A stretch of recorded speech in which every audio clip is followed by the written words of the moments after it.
ಇತ್ತೀಚೆಗೆ ಈ ದೇವಸ್ಥಾನಗಳಿಗೆ ಹೋಗುವಾಗ ವಸ್ತ್ರ ಸಂಹಿತೆಯನ್ನು ಪಾಲನೆ ಮಾಡಬೇಕು ಅನ್ನೋಂಥ ವಿಚಾರ ಬಹಳಷ್ಟು ಸುದ್ದಿ ಆಗ್ತಾ ಇದೆ. ಅಂದರೆ ದೇವಸ್ಥಾನಕ್ಕೆ ಹೋಗುವಾಗ ಇದೇ ರೀತಿಯಾದಂತಹ ವಸ್ತ್ರ ಹಾಕಬೇಕು, ಹೀಗೆ ಹೋಗ್ಬೇಕು ಅನ್ನುವಂಥದ್ದು ಕಡ್ಡಾಯನ? ಅಂದರೆ ದೇವರನ್ನ ನೋಡೋದಕ್ಕೆ ಹೋಗುವಾಗ ನಮ್ಮಲ್ಲಿ ಭಕ್ತಿ ಭಾವನೆ ಇದ್ರೆ ಸಾಕಾಗೋದಿಲ್ವ? ನಿಮ್ಮ ಅಭಿಪ್ರಾಯ ಏನಕ್ಕ ಅದ್ರ ಬಗ್ಗೆ? ನೋಡಿ, ನಾವೇನು ವಸ್ತ್ರ ಹಾಕ್ಕೊಳ್ತೀವಿ ಅದು ನಮ್ಮ ಇಷ್ಟ ಅನ್ನೋದು ಒಂದು ಮಟ್ಟಕ್ಕೆ ನಿಜ. ಆದ್ರೂ ಕೂಡ ನನ್ನ ವೈಯಕ್ತಿಕ ಜೀವನ ನನ್ನ ಮನೆಗೆ ಸೀಮಿತ. ನಾನು ಮನೆಯಲ್ಲೂ ಕೂಡ ಪರಿವಾರ ಅಂತಂದಿರುತ್ತೆ. ನಾವು ಯಾವತ್ತೂ ಸಂಘಜೀವಿಗಳು. ಸೊ ಸಮಷ್ಟಿ ಪ್ರಜ್ಞೆ ಅನ್ನೋದು ನಮ್ಮಲ್ಲಿ ಇರಲೇಬೇಕು. ಅದೇ ಧರ್ಮ. ಸಮಷ್ಟಿ ಹಿತದ ಚಿಂತನೆಯೇ ಧರ್ಮ. ಸೊ ನಾನೀಗ ದೇವಸ್ಥಾನ ಅಂದ್ರೆ ನನ್ನ ಸೊತ್ತಲ್ಲ, ನಮ್ಮೆಲ್ಲರ ಸೊತ್ತು. ಸೊ ದೇವಸ್ಥಾನಕ್ಕೆ ಹೋದಾಗ ನಾನೊಬ್ಬಳೇ ಹೋಗೋದಿಲ್ಲ, ಎಲ್ಲರೂ ಬರ್ತಾರೆ. ನಾನಲ್ಲಿ ಯಾವ ವೇಷದಲ್ಲಿ ಹೋಗ್ತೀನಿ ಅನ್ನುವಾಗ ನನ್ನನ್ನು 10 ಜನ ನೋಡ್ತಾರೆ, ಬೇಕೋ ಬೇಡವೋ. ಯಾರ ಮನಸ್ಸಿನಲ್ಲೂ ಕಾಮ ಕೆರಳಿಸೋ ರೀತಿ, ಅಸಹ್ಯ ಮೂಡಿಸೋ ರೀತಿಯಲ್ಲಿ ನನ್ನ ವಸ್ತು ಸಂಹಿತೆ ಇರಬಾರ್ದು. ಜೊತೆಗೆ ಶುಚಿರ್ಭೂತವಾದಂಥ, ಚೆನ್ನಾಗಿ ಒಗೆದಿರುವಂಥ ಶುದ್ಧವಾದ ಬಟ್ಟೆ ಹಾಕ್ಕೊಂಡು ಸ್ನಾನಾದಿಗಳನ್ನು ಮಾಡಿ ಹೋಗಬೇಕು. ದೇವಸ್ಥಾನಕ್ಕೆ ಹೆಂಗೆ ಹೋಗಬೇಕು? ತ್ರಿಕರಣ ಶುದ್ಧಿಯಿಂದ ಹೋಗಬೇಕು. ಕಾಯ ವಾಚ ಮನಸ್ಸ ಶುದ್ಧವಾಗಿರ್ಬೇಕು ಅಂತ ಸ್ನಾನ ಮಾಡಿರ್ಲೇಬೇಕು. ಶುದ್ಧವಾದ ಒಗೆದ ಬಟ್ಟೆ ಹಾಕೋಬೇಕು. ಈಗ ಪಂಚೆ, ಸೀರೆ ಇದನ್ನೆಲ್ಲ ದಿನ ಒಗಿತೀವಿ, ಹಾಕ್ಕೊಳ್ತೀವಿ. ಜೀನ್ಸ್ ಪ್ಯಾಂಟ್ ಎಷ್ಟು ಸಲ ಹೋಗಿದ್ದಾರೆ? ಪ್ರಾಮಾಣಿಕವಾಗಿ ಹೇಳಿ. ದಿನ ಒಗೆದೊಗ್ದು ಹಾಕ್ಕೊಳ್ತಾರೆ ಜೀನ್ಸ್ ಪ್ಯಾಂಟ್ನ. ನಾನು ಕಂಡಿರುವಂಥ ತಿಂಗಳಿಗೆ ಒಂದ್ಸಲವೋ ಅಥವಾ ವರ್ಷಕ್ಕೊಂದ್ಸಲವೋ ಕೆಲವು ಒಗೆಯೋದೇ ಇಲ್ಲ. ಅದನ್ನೇ ಹಾಕ್ಕೊಂಡು ಅದು ಕೊಂಡ್ಕೊಂಡ್ಮೇಲೆ ಇನ್ನು ಎಸೆಯೋವರೆಗೂ ಒಗ್ದಿರಲ್ಲ. ಅದು ಶುದ್ಧನ ಅದು ಅಂತ.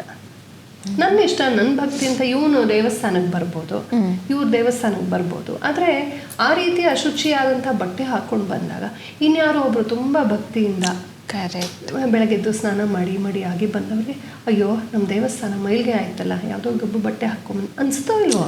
ಅವ್ರ ಫೀಲಿಂಗ್ಸ್ಗೆ ನಾವು ಗೌರವ ಕೊಡಬೇಕು. ಸರ್ವರಿಗೂ ಯಾವುದು ಸಮ್ಮತವೋ ಅದನ್ನ ನಾವು ಫಾಲೋ ಮಾಡಲೇಬೇಕು. ಈಗ ಟ್ರಾಫಿಕ್ ರೂಲ್ಸ್, ನನ್ನ ಗಾಡಿ, ನನ್ನ ಪೆಟ್ರೋಲ್ ನಾನು ಹೆಂಗಾರು ಓಡಿಸ್ತೀನಿ ಇಲ್ಲ. ಅಲ್ಲಿ ಟ್ರಾಫಿಕ್ ನಿನ್ನ ಮನೆಯೊಳಗೆ ನಿನ್ನ ಕಾಂಪೌಂಡ್ ಒಳಗೆ ಓಡಿಸೋಗಿರೋ ಏನಾದ್ರು ಮಾಡಿ ಆಚೆ ಹೋದ ತಕ್ಷಣ ಇನ್ಯಾರೋ ಬರ್ತಾರೆ, ಇನ್ಯಾರಿಗೂ ತೊಂದರೆ ಆಗಬಾರ್ದು, ಇನ್ಯಾರಿಗೂ ಆಕ್ಸಿಡೆಂಟ್ ಆಗಬಾರ್ದು. ಈ ಎಚ್ಚರ ಇದೆಯಲ್ಲ, ಸಮಷ್ಟಿ ಪ್ರಜ್ಞೆ ಅನ್ನೋದು ಬಂದಾಗ ಈ ಪ್ರಶ್ನೆಗೆ ಉತ್ತರ ಸಿಕ್ಕುತ್ತೆ. ನನ್ನ ಇಷ್ಟ ಅನ್ನೋದನ್ನ ಬಿಟ್ಟು ನಾವೆಲ್ಲರಿಗೂ ಯಾವ ಹಿತವೋ ಅದನ್ನು ಮಾಡಬೇಕು ಅನ್ನೋದು ಸನಾತನ ಧರ್ಮ. ಹಾಗಾಗಿ ತ್ರಿಕರಣ ಶುದ್ಧಿಯಿಂದ ದೇವಸ್ಥಾನಕ್ಕೆ ಹೋಗ್ಬೇಕು. ಮನೆಯಲ್ಲಿರೋ ದೇವ್ರ ಮನೆಗೂ ಕೂಡ ತ್ರಿಕರಣ ಶುದ್ಧಿಯಿಂದ ಹೋಗ್ಬೇಕು. ಗುರುಜನರಿದ್ದಾಗ, ಹಿರಿಯರಿದ್ದಾಗ, ಸಾರ್ವಜನಿಕರಿದ್ದಾಗ ನಾವು ಹೇಗಿರ್ಬೇಕು ಅನ್ನೋ ನಮ್ಮ ನೋಡಿದ್ರೆ ಗೌರವ ಬರಬೇಕು, ಕೈ ಮುಗಿಬೇಕು ಅನಿಸ್ಬೇಕು. ಅಯ್ಯೋ ಎಷ್ಟು ಒಳ್ಳೆ ಹೆಣ್ಮಗಳು, ಎಷ್ಟು ಒಳ್ಳೆ ಹುಡುಗ, ಎಷ್ಟು ಸಭ್ಯವಾಗಿದ್ದಾರೆ ಅಂತ ಅನ್ನಿಸ್ಬೇಕು. ಮೆಚ್ಚುಗೆ ಬರಬೇಕು, ಸಂತೋಷ ಬರಬೇಕು. ನಮ್ಮನ್ನು ನೋಡಿದ್ರೆ ಕಣ್ಣು ಮಿಟುಕಿಸ್ಬೇಕು ಅನ್ಸೋದು, ನಮ್ಮನ್ನು ಯಾರೋ ವೇಷಾಸ್ತಿ ನೋಡಿದ ಹಾಗೆ ಅನ್ಸೋದು, ಹಿಂಗೆ ಇರಬಾರ್ದು. ನಮ್ಮ ಜೀವನ, ನಮ್ಮ ಮರ್ಯಾದೆ ನಮ್ಮ ಕೈಯಲ್ಲೇ. ಹಾಗಾಗಿ ಅಟ್ಲೀಸ್ಟ್ ದೇವಸ್ಥಾನಕ್ಕೆ ಹೋದಾಗಲಾದ್ರು ನಾವು ಹೆಂಗೆ ಹೋದ್ರೆ ನಮ್ಮ ಬಗ್ಗೆ ಗೌರವ ಬರುತ್ತೋ, ಯಾರಿಗೂ ಮನ್ಸಿಗೆ ಕಿರಿಕಿರಿ ಆಗಲ್ವೋ, ಅಲ್ಲಿ ಬರೋರೆಲ್ಲ ಆಸ್ತಿಕರು, ದೇವರಲ್ಲಿ ಶ್ರದ್ಧೆ ಇರೋರು, ಸನಾತನ ಪರಂಪರೆಯಲ್ಲಿ ಶ್ರದ್ಧೆ ಇರೋ ಸಾಮಾನ್ಯವಾಗಿ ಅಂಥವರೇ ಬರೋದು. ಇನ್ನು ಸ್ವಾರ್ಥಿಗಳು ಮೋಸದವರು ಬರಲ್ಲ ಅಂತ ನಾನು ಹೇಳ್ತಿಲ್ಲ. ಬಟ್ ಮುಖ್ಯವಾಗಿ ದೇವಾಲಯ ಇರೋದೇ ಎಲ್ಲರೂ ಒಂದು ಸದ್ಧರ್ಮ ಪಾಲನೆಗಾಗಿ ಧರ್ಮಸ್ವರೂಪಿಯಾದ ಪರಮಾತ್ಮನ ಚಿಂತನೆ ಮಾಡಿ. ಸೊ ಸಾರ್ವಜನಿಕ ಸ್ಥಳಕ್ಕೆ ನಾವು ಹೋದಾಗ ಒಂದು ಸಾರ್ವಜನಿಕವಾದ ಒಂದು ಯಾವುದೋ ಸಂಹಿತೆಯನ್ನು ನಾವು ಫಾಲೋ ಮಾಡಬೇಕಾಗುತ್ತೆ. ಶಾಲೆಗೆ ಹೋದಾಗ ಯೂನಿಫಾರ್ಮ್ ಹೇಳಿದಾಗ ನಾವು ಪ್ರಶ್ನಿಸೋದಿಲ್ಲ. ಆರ್ಮಿಗೆ ಸೇರ್ತೀವಿ ಅಂದರೆ ಅಲ್ಲಿಗೊಂದು ಯೂನಿಫಾರ್ಮ್ ಇರುತ್ತೆ. ಇವತ್ತು ನೀವು BHEL ಥರ BEL ಥರ ದೊಡ್ಡ ಪಬ್ಲಿಕ್ ಸೆಕ್ಟರ್ಸಲ್ಲಿ ಕೆಲಸ ಮಾಡಿದ್ರೆ ಅಲ್ಲಿಗೂ ವಸ್ತ್ರ ಸಂಹಿತೆ ಇರುತ್ತೆ. ಇದು ನಿಮ್ಮಲ್ಲಿ ಇರಲ್ವಮ್ಮ? ಹೌದು, ನಮ್ಮಲ್ಲೂ ಇರುತ್ತೆ. ಇದೇ ಥರ ಇರಬೇಕು, ಬುರ್ಕ ಹಾಕಬೇಕು, ಹಿಜಾಬ್ ಹಾಕಬೇಕು, ಇದ್ದೇ ಇರುತ್ತೆ. ಅಫ್ಕೋರ್ಸ್ ಇರುತ್ತೆ. ತಲೆ ಮೇಲೆ ಸ್ಕಲ್ ಕ್ಯಾಪ್ ಹೌದು ಹಾಕಲೇಬೇಕು. ಹೌದು ಹೌದು. ಕ್ರಿಶ್ಚಿಯನ್ಸ್ಗಿದೆ, ಹೌದು. ಇನ್ನು ನಮ್ಮ ಸಿಖ್ಖರಿಗೂ ಇದೆ. ತಲೆ ಮೇಲೆ ಈಗ ನಾನೇ ಅಮೃತ್ಸರ್ಗೆ ಹೋಗಿ 3 ದಿನ ಐತೆ, ಅಲ್ಲಿ ಕಾರ್ ಸೇವೆ ಮಾಡಿದ್ದೀನಿ. ಅಲ್ಲಿ ತಲೆ ಮೇಲೆ ಬಟ್ಟೆ ಹಾಕ್ಕೊಂಡೇ ಹೋಗ್ಬೇಕು ದೇವ್ರ ಹತ್ರ. ಹೌದು. ಗುರು ಗ್ರಂಥ ಸಾಹಿಬ ಅದು ತುಂಬ ಪವಿತ್ರವಾದ ಗ್ರಂಥ ಅವ್ರಿಗೆ. ಅಲ್ಲಿ ಹೋದಾಗ ಸೊ ಎಲ್ಲರಿಗೂ ಒಂದೊಂದು ಸಂಹಿತೆ ಇದೆ. ಎಲ್ಲೂ ಪ್ರಶ್ನೆ ಮಾಡಲ್ಲ, ಯಾಕೆಂದ್ರೆ ಅಲ್ಲಿ ತುಂಬಾ ರಿಜಿಡ್. ನಮ್ಮಲ್ಲಿ ಸ್ವಲ್ಪ ಅದನ್ನ ಅಷ್ಟೊಂದು ಬಲವಂತ ಮಾಡಲ್ಲ ಅಂತ ಹೇಳಿ ಎಲ್ಲ ಸಡಿಲ ಮಾಡ್ಬಿಡೋದ. ನಾನು ಕಣ್ಣಾರೆ ನೋಡಿದ್ದೀನಿ, ಯಾವುದೋ ಒಂದು ಕಿತ್ತೋಗಿರೋ ಜೀನ್ಸ್ ಪ್ಯಾಂಟ್ ಹಾಕೊಂಡು ಗರ್ಭಗುಡಿ ಒಳಗೆ ಹೋಗ್ಬಿಟ್ಟು ಅಲ್ಲಿನ ಪ್ರಸಾದ ತೊಗೊಂಡು ಬಂದು ಹಂಚೋದು, ಹಿಂಗೆಲ್ಲ ಬೆಂಗಳೂರಿನ ದೇವಸ್ಥಾನಗಳು ಕೆಲವು ಕಡೆ ನಡೆಯುತ್ತೆ. ಪಾಪ ಪುರೋಹಿತರು ಏನ್ರಿ ಇದು ಅಂದ್ರೆ ಏನೂ ಮಾಡೋಕ್ಕಾಗಲ್ಲಮ್ಮ, ನಾವು ಮಾತಾಡಿದ್ರೆ ಕೆಲಸ ಹೋಗುತ್ತೆ ಅಂತ ನನಗೆ ಅಯ್ಯೋ ಅನಿಸು. ನಮ್ಮನೆ ಹತ್ರನೇ ಓನರ್ ಮಗಳು ಅವಳು, ಏನು ಮಾಡ್ತೀರಾ? ಓನರ್ ಮಗಳು, ನಾನು ದುಡ್ಡು ಹಾಕಿದ್ದೇನೆ, ಏನು ಬೇಕಾದ್ರೂ ಮಾಡ್ತೀನಿ. ಇದಾ ಕ್ರಮ? ಆ ಪುರೋಹಿತನಿಗೆ ಎಷ್ಟು ನೋವಾಗುತ್ತೆ. ಈಗ ನಾನು ಭಕ್ತಿಯಾಗಿ ಆ ದೇವಸ್ಥಾನಕ್ಕೆ ಹೋದಾಗ ನನಗೆ ಎಷ್ಟು ನೋವಾಗುತ್ತೆ. ಎಲ್ಲರಿಗೂ ನೋವು ಪಡಿಸಿ ಇವ್ರು ಯಾವ ದೇವರನ್ನು ಮೆಚ್ಚಿಸ್ತಾರೆ ಅಂತ. ಸೊ ನನ್ನಿಷ್ಟ ಅನ್ನೋದು ಇದೆಯಲ್ಲ, ಇದು ತುಂಬ ಡೇಂಜರಸ್. This is ವೋಕಿಸಮ್. ಇದೆ ಲಿಬ್ರಲಿಸಮು. ಇಲ್ಲ ನನ್ನ ಇಷ್ಟ ಅಂತ ಬದುಕಬಾರ್ದು ನಾವು. ಈಗ ನಾನು ಬಾಳೆಹಣ್ಣು ತಿಂತೀನಿ, ಅದು ಓಕೆ, ನನ್ನ ದುಡ್ಡಲ್ಲಿ ನಾನು ತಿಂತೀನಿ. ಆ ಸಿಪ್ಪೆ ಎಲ್ಲಿ ಹಾಕ್ತೀನಿ ಅನ್ನುವಾಗ ಸಮಷ್ಟಿ ಪ್ರಜ್ಞೆ ಬರಬೇಕು. ಕರೆಕ್ಟ್. ನನ್ನ ಇಷ್ಟ ಎಲ್ಲಿ ಬೇಕಾದ್ರೂ ಎಸಿತೀನಿ ಅಂದರೆ ಇನ್ಯಾರಿಗೋ ಕಾಲು ಮುರಿಯುತ್ತೆ. ಅವ್ರ ಕಾಲು ಮುರಿದಕ್ಕೆ ನಾನು ಕಾರಣ. ಕರ್ತಾಚ ಕಾರಯಿತಾಚ, ಮಾಡುವವನು ಮಾಡಿಸುವವನು ಎಲ್ಲರಿಗೂ ಪಾಪ ಬರುತ್ತೆ. ಹಾಗೆ ದೇವಸ್ಥಾನಕ್ಕೆ ಹೋದಾಗ ಯಾವ ಅಸಭ್ಯ ವಸ್ತ್ರ ಸಂಹಿತೆ ಹಾಕ್ಕೊಳ್ದೇ ಇರೋದು ಸಮಷ್ಟಿ ಪ್ರಜ್ಞೆಯ ಲಕ್ಷಣ. ಅದನ್ನ ಶಾಸ್ತ್ರ ಹೇಳಿದ್ಯೋ ಇಲ್ವೋ, ಯಾರು ಹೇಳ್ತಾರೋ ಇಲ್ವೋ ಅಲ್ಲ, ನನ್ನ ಅಂತರಂಗ ನಂಗೆ ಹೇಳಬೇಕು. ನಾನು ದೇವ್ರ ಸನ್ನಿಧಿಗೆ ಹೋಗ್ತಾ ಇದ್ದೀನಿ, ಫ್ಯಾಷನ್ ಪರೇಡ್ಗೆ ಹೋಗ್ತಾ ಇಲ್ಲ, ನಾನು MG ರೋಡ್ಗೆ ಹೋಗ್ತಾ ಇಲ್ಲ, ನಾನು ಬಾರಿಗೆ ಹೋಗ್ತಿಲ್ಲ, ನಾನು ದೇವಸ್ಥಾನದ ಹತ್ರ ಹೋಗ್ತಾ ಇದ್ದೀನಿ. ಕರೆಕ್ಟ್. ದೇವರ ಸನ್ನಿಧಿಗೆ ಹೋಗ್ತಾ ಇದ್ದೀನಿ. ಇಲ್ಲಿ ಸಭ್ಯತೆ, ಸಂತೋಷ, ಸರಳತೆ, ವಿನಮ್ರತೆ, ಭಕ್ತಿ ಇದೇ ಮುಖ್ಯ. ಇಲ್ಲಿ ಬರೋರೆಲ್ಲ ಇದಕ್ಕಾಗಿಯೇ ಬರ್ತಾರೆ. ನನ್ನ ನೋಡಿ ಇನ್ಯಾರಿಗೋ ಮನಸ್ಸು ಕೆರಳಿ, ಇನ್ಯಾರಿಗೋ ಮನಸ್ಸು ಅಶುಚಿಯ ಬೋಧೆ ಬರಬಾರ್ದು. ನಾನು ಸೆಲೆಬ್ರಿಟಿ ಇರ್ಬೋದು, ಸಿನಿಮಾ ಹೀರೋಯಿನ್ ಇರ್ಬೋದು, ಹೀರೋ ಇರ್ಬೋದು, ಯಾರೇ ಇರ್ಬೋದು.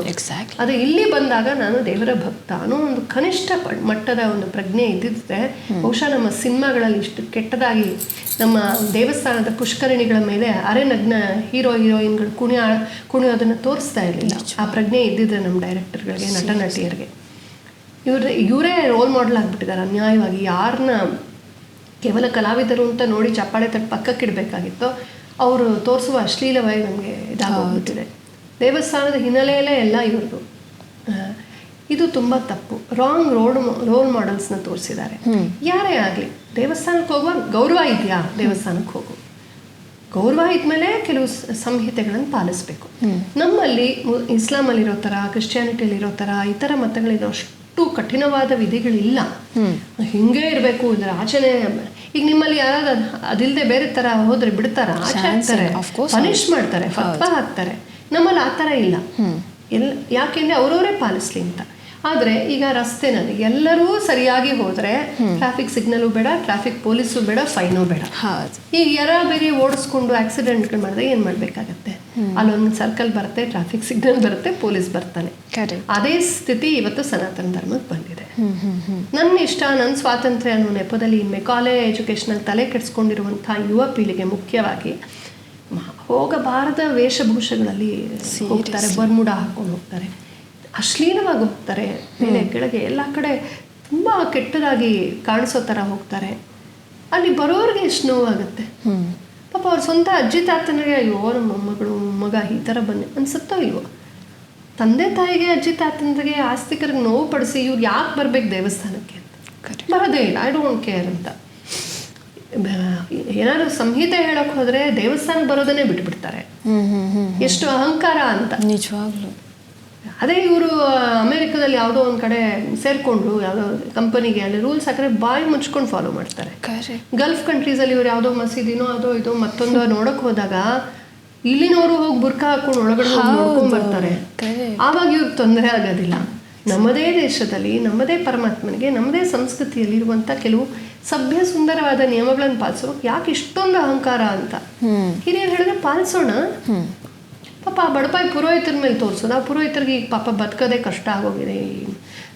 ಎಲ್ಲ ಬಂದಿರೋವಂಥ ಹಾಳು ರೂಲ್ಸಿಂದ ಪಾಪ ಅವ್ರಿಗೆ ಬದುಕೋದೇ ಕಷ್ಟ. ಸೊ ಅವ್ರೇನು ಮಾತಾಡಿದ್ರೆ ಕೆಲಸ ಹೋಗುತ್ತೆ, ಸಂಕಟ ಪಡ್ಕೊಂಡು ಇರ್ತಾರೆ ಅವರು.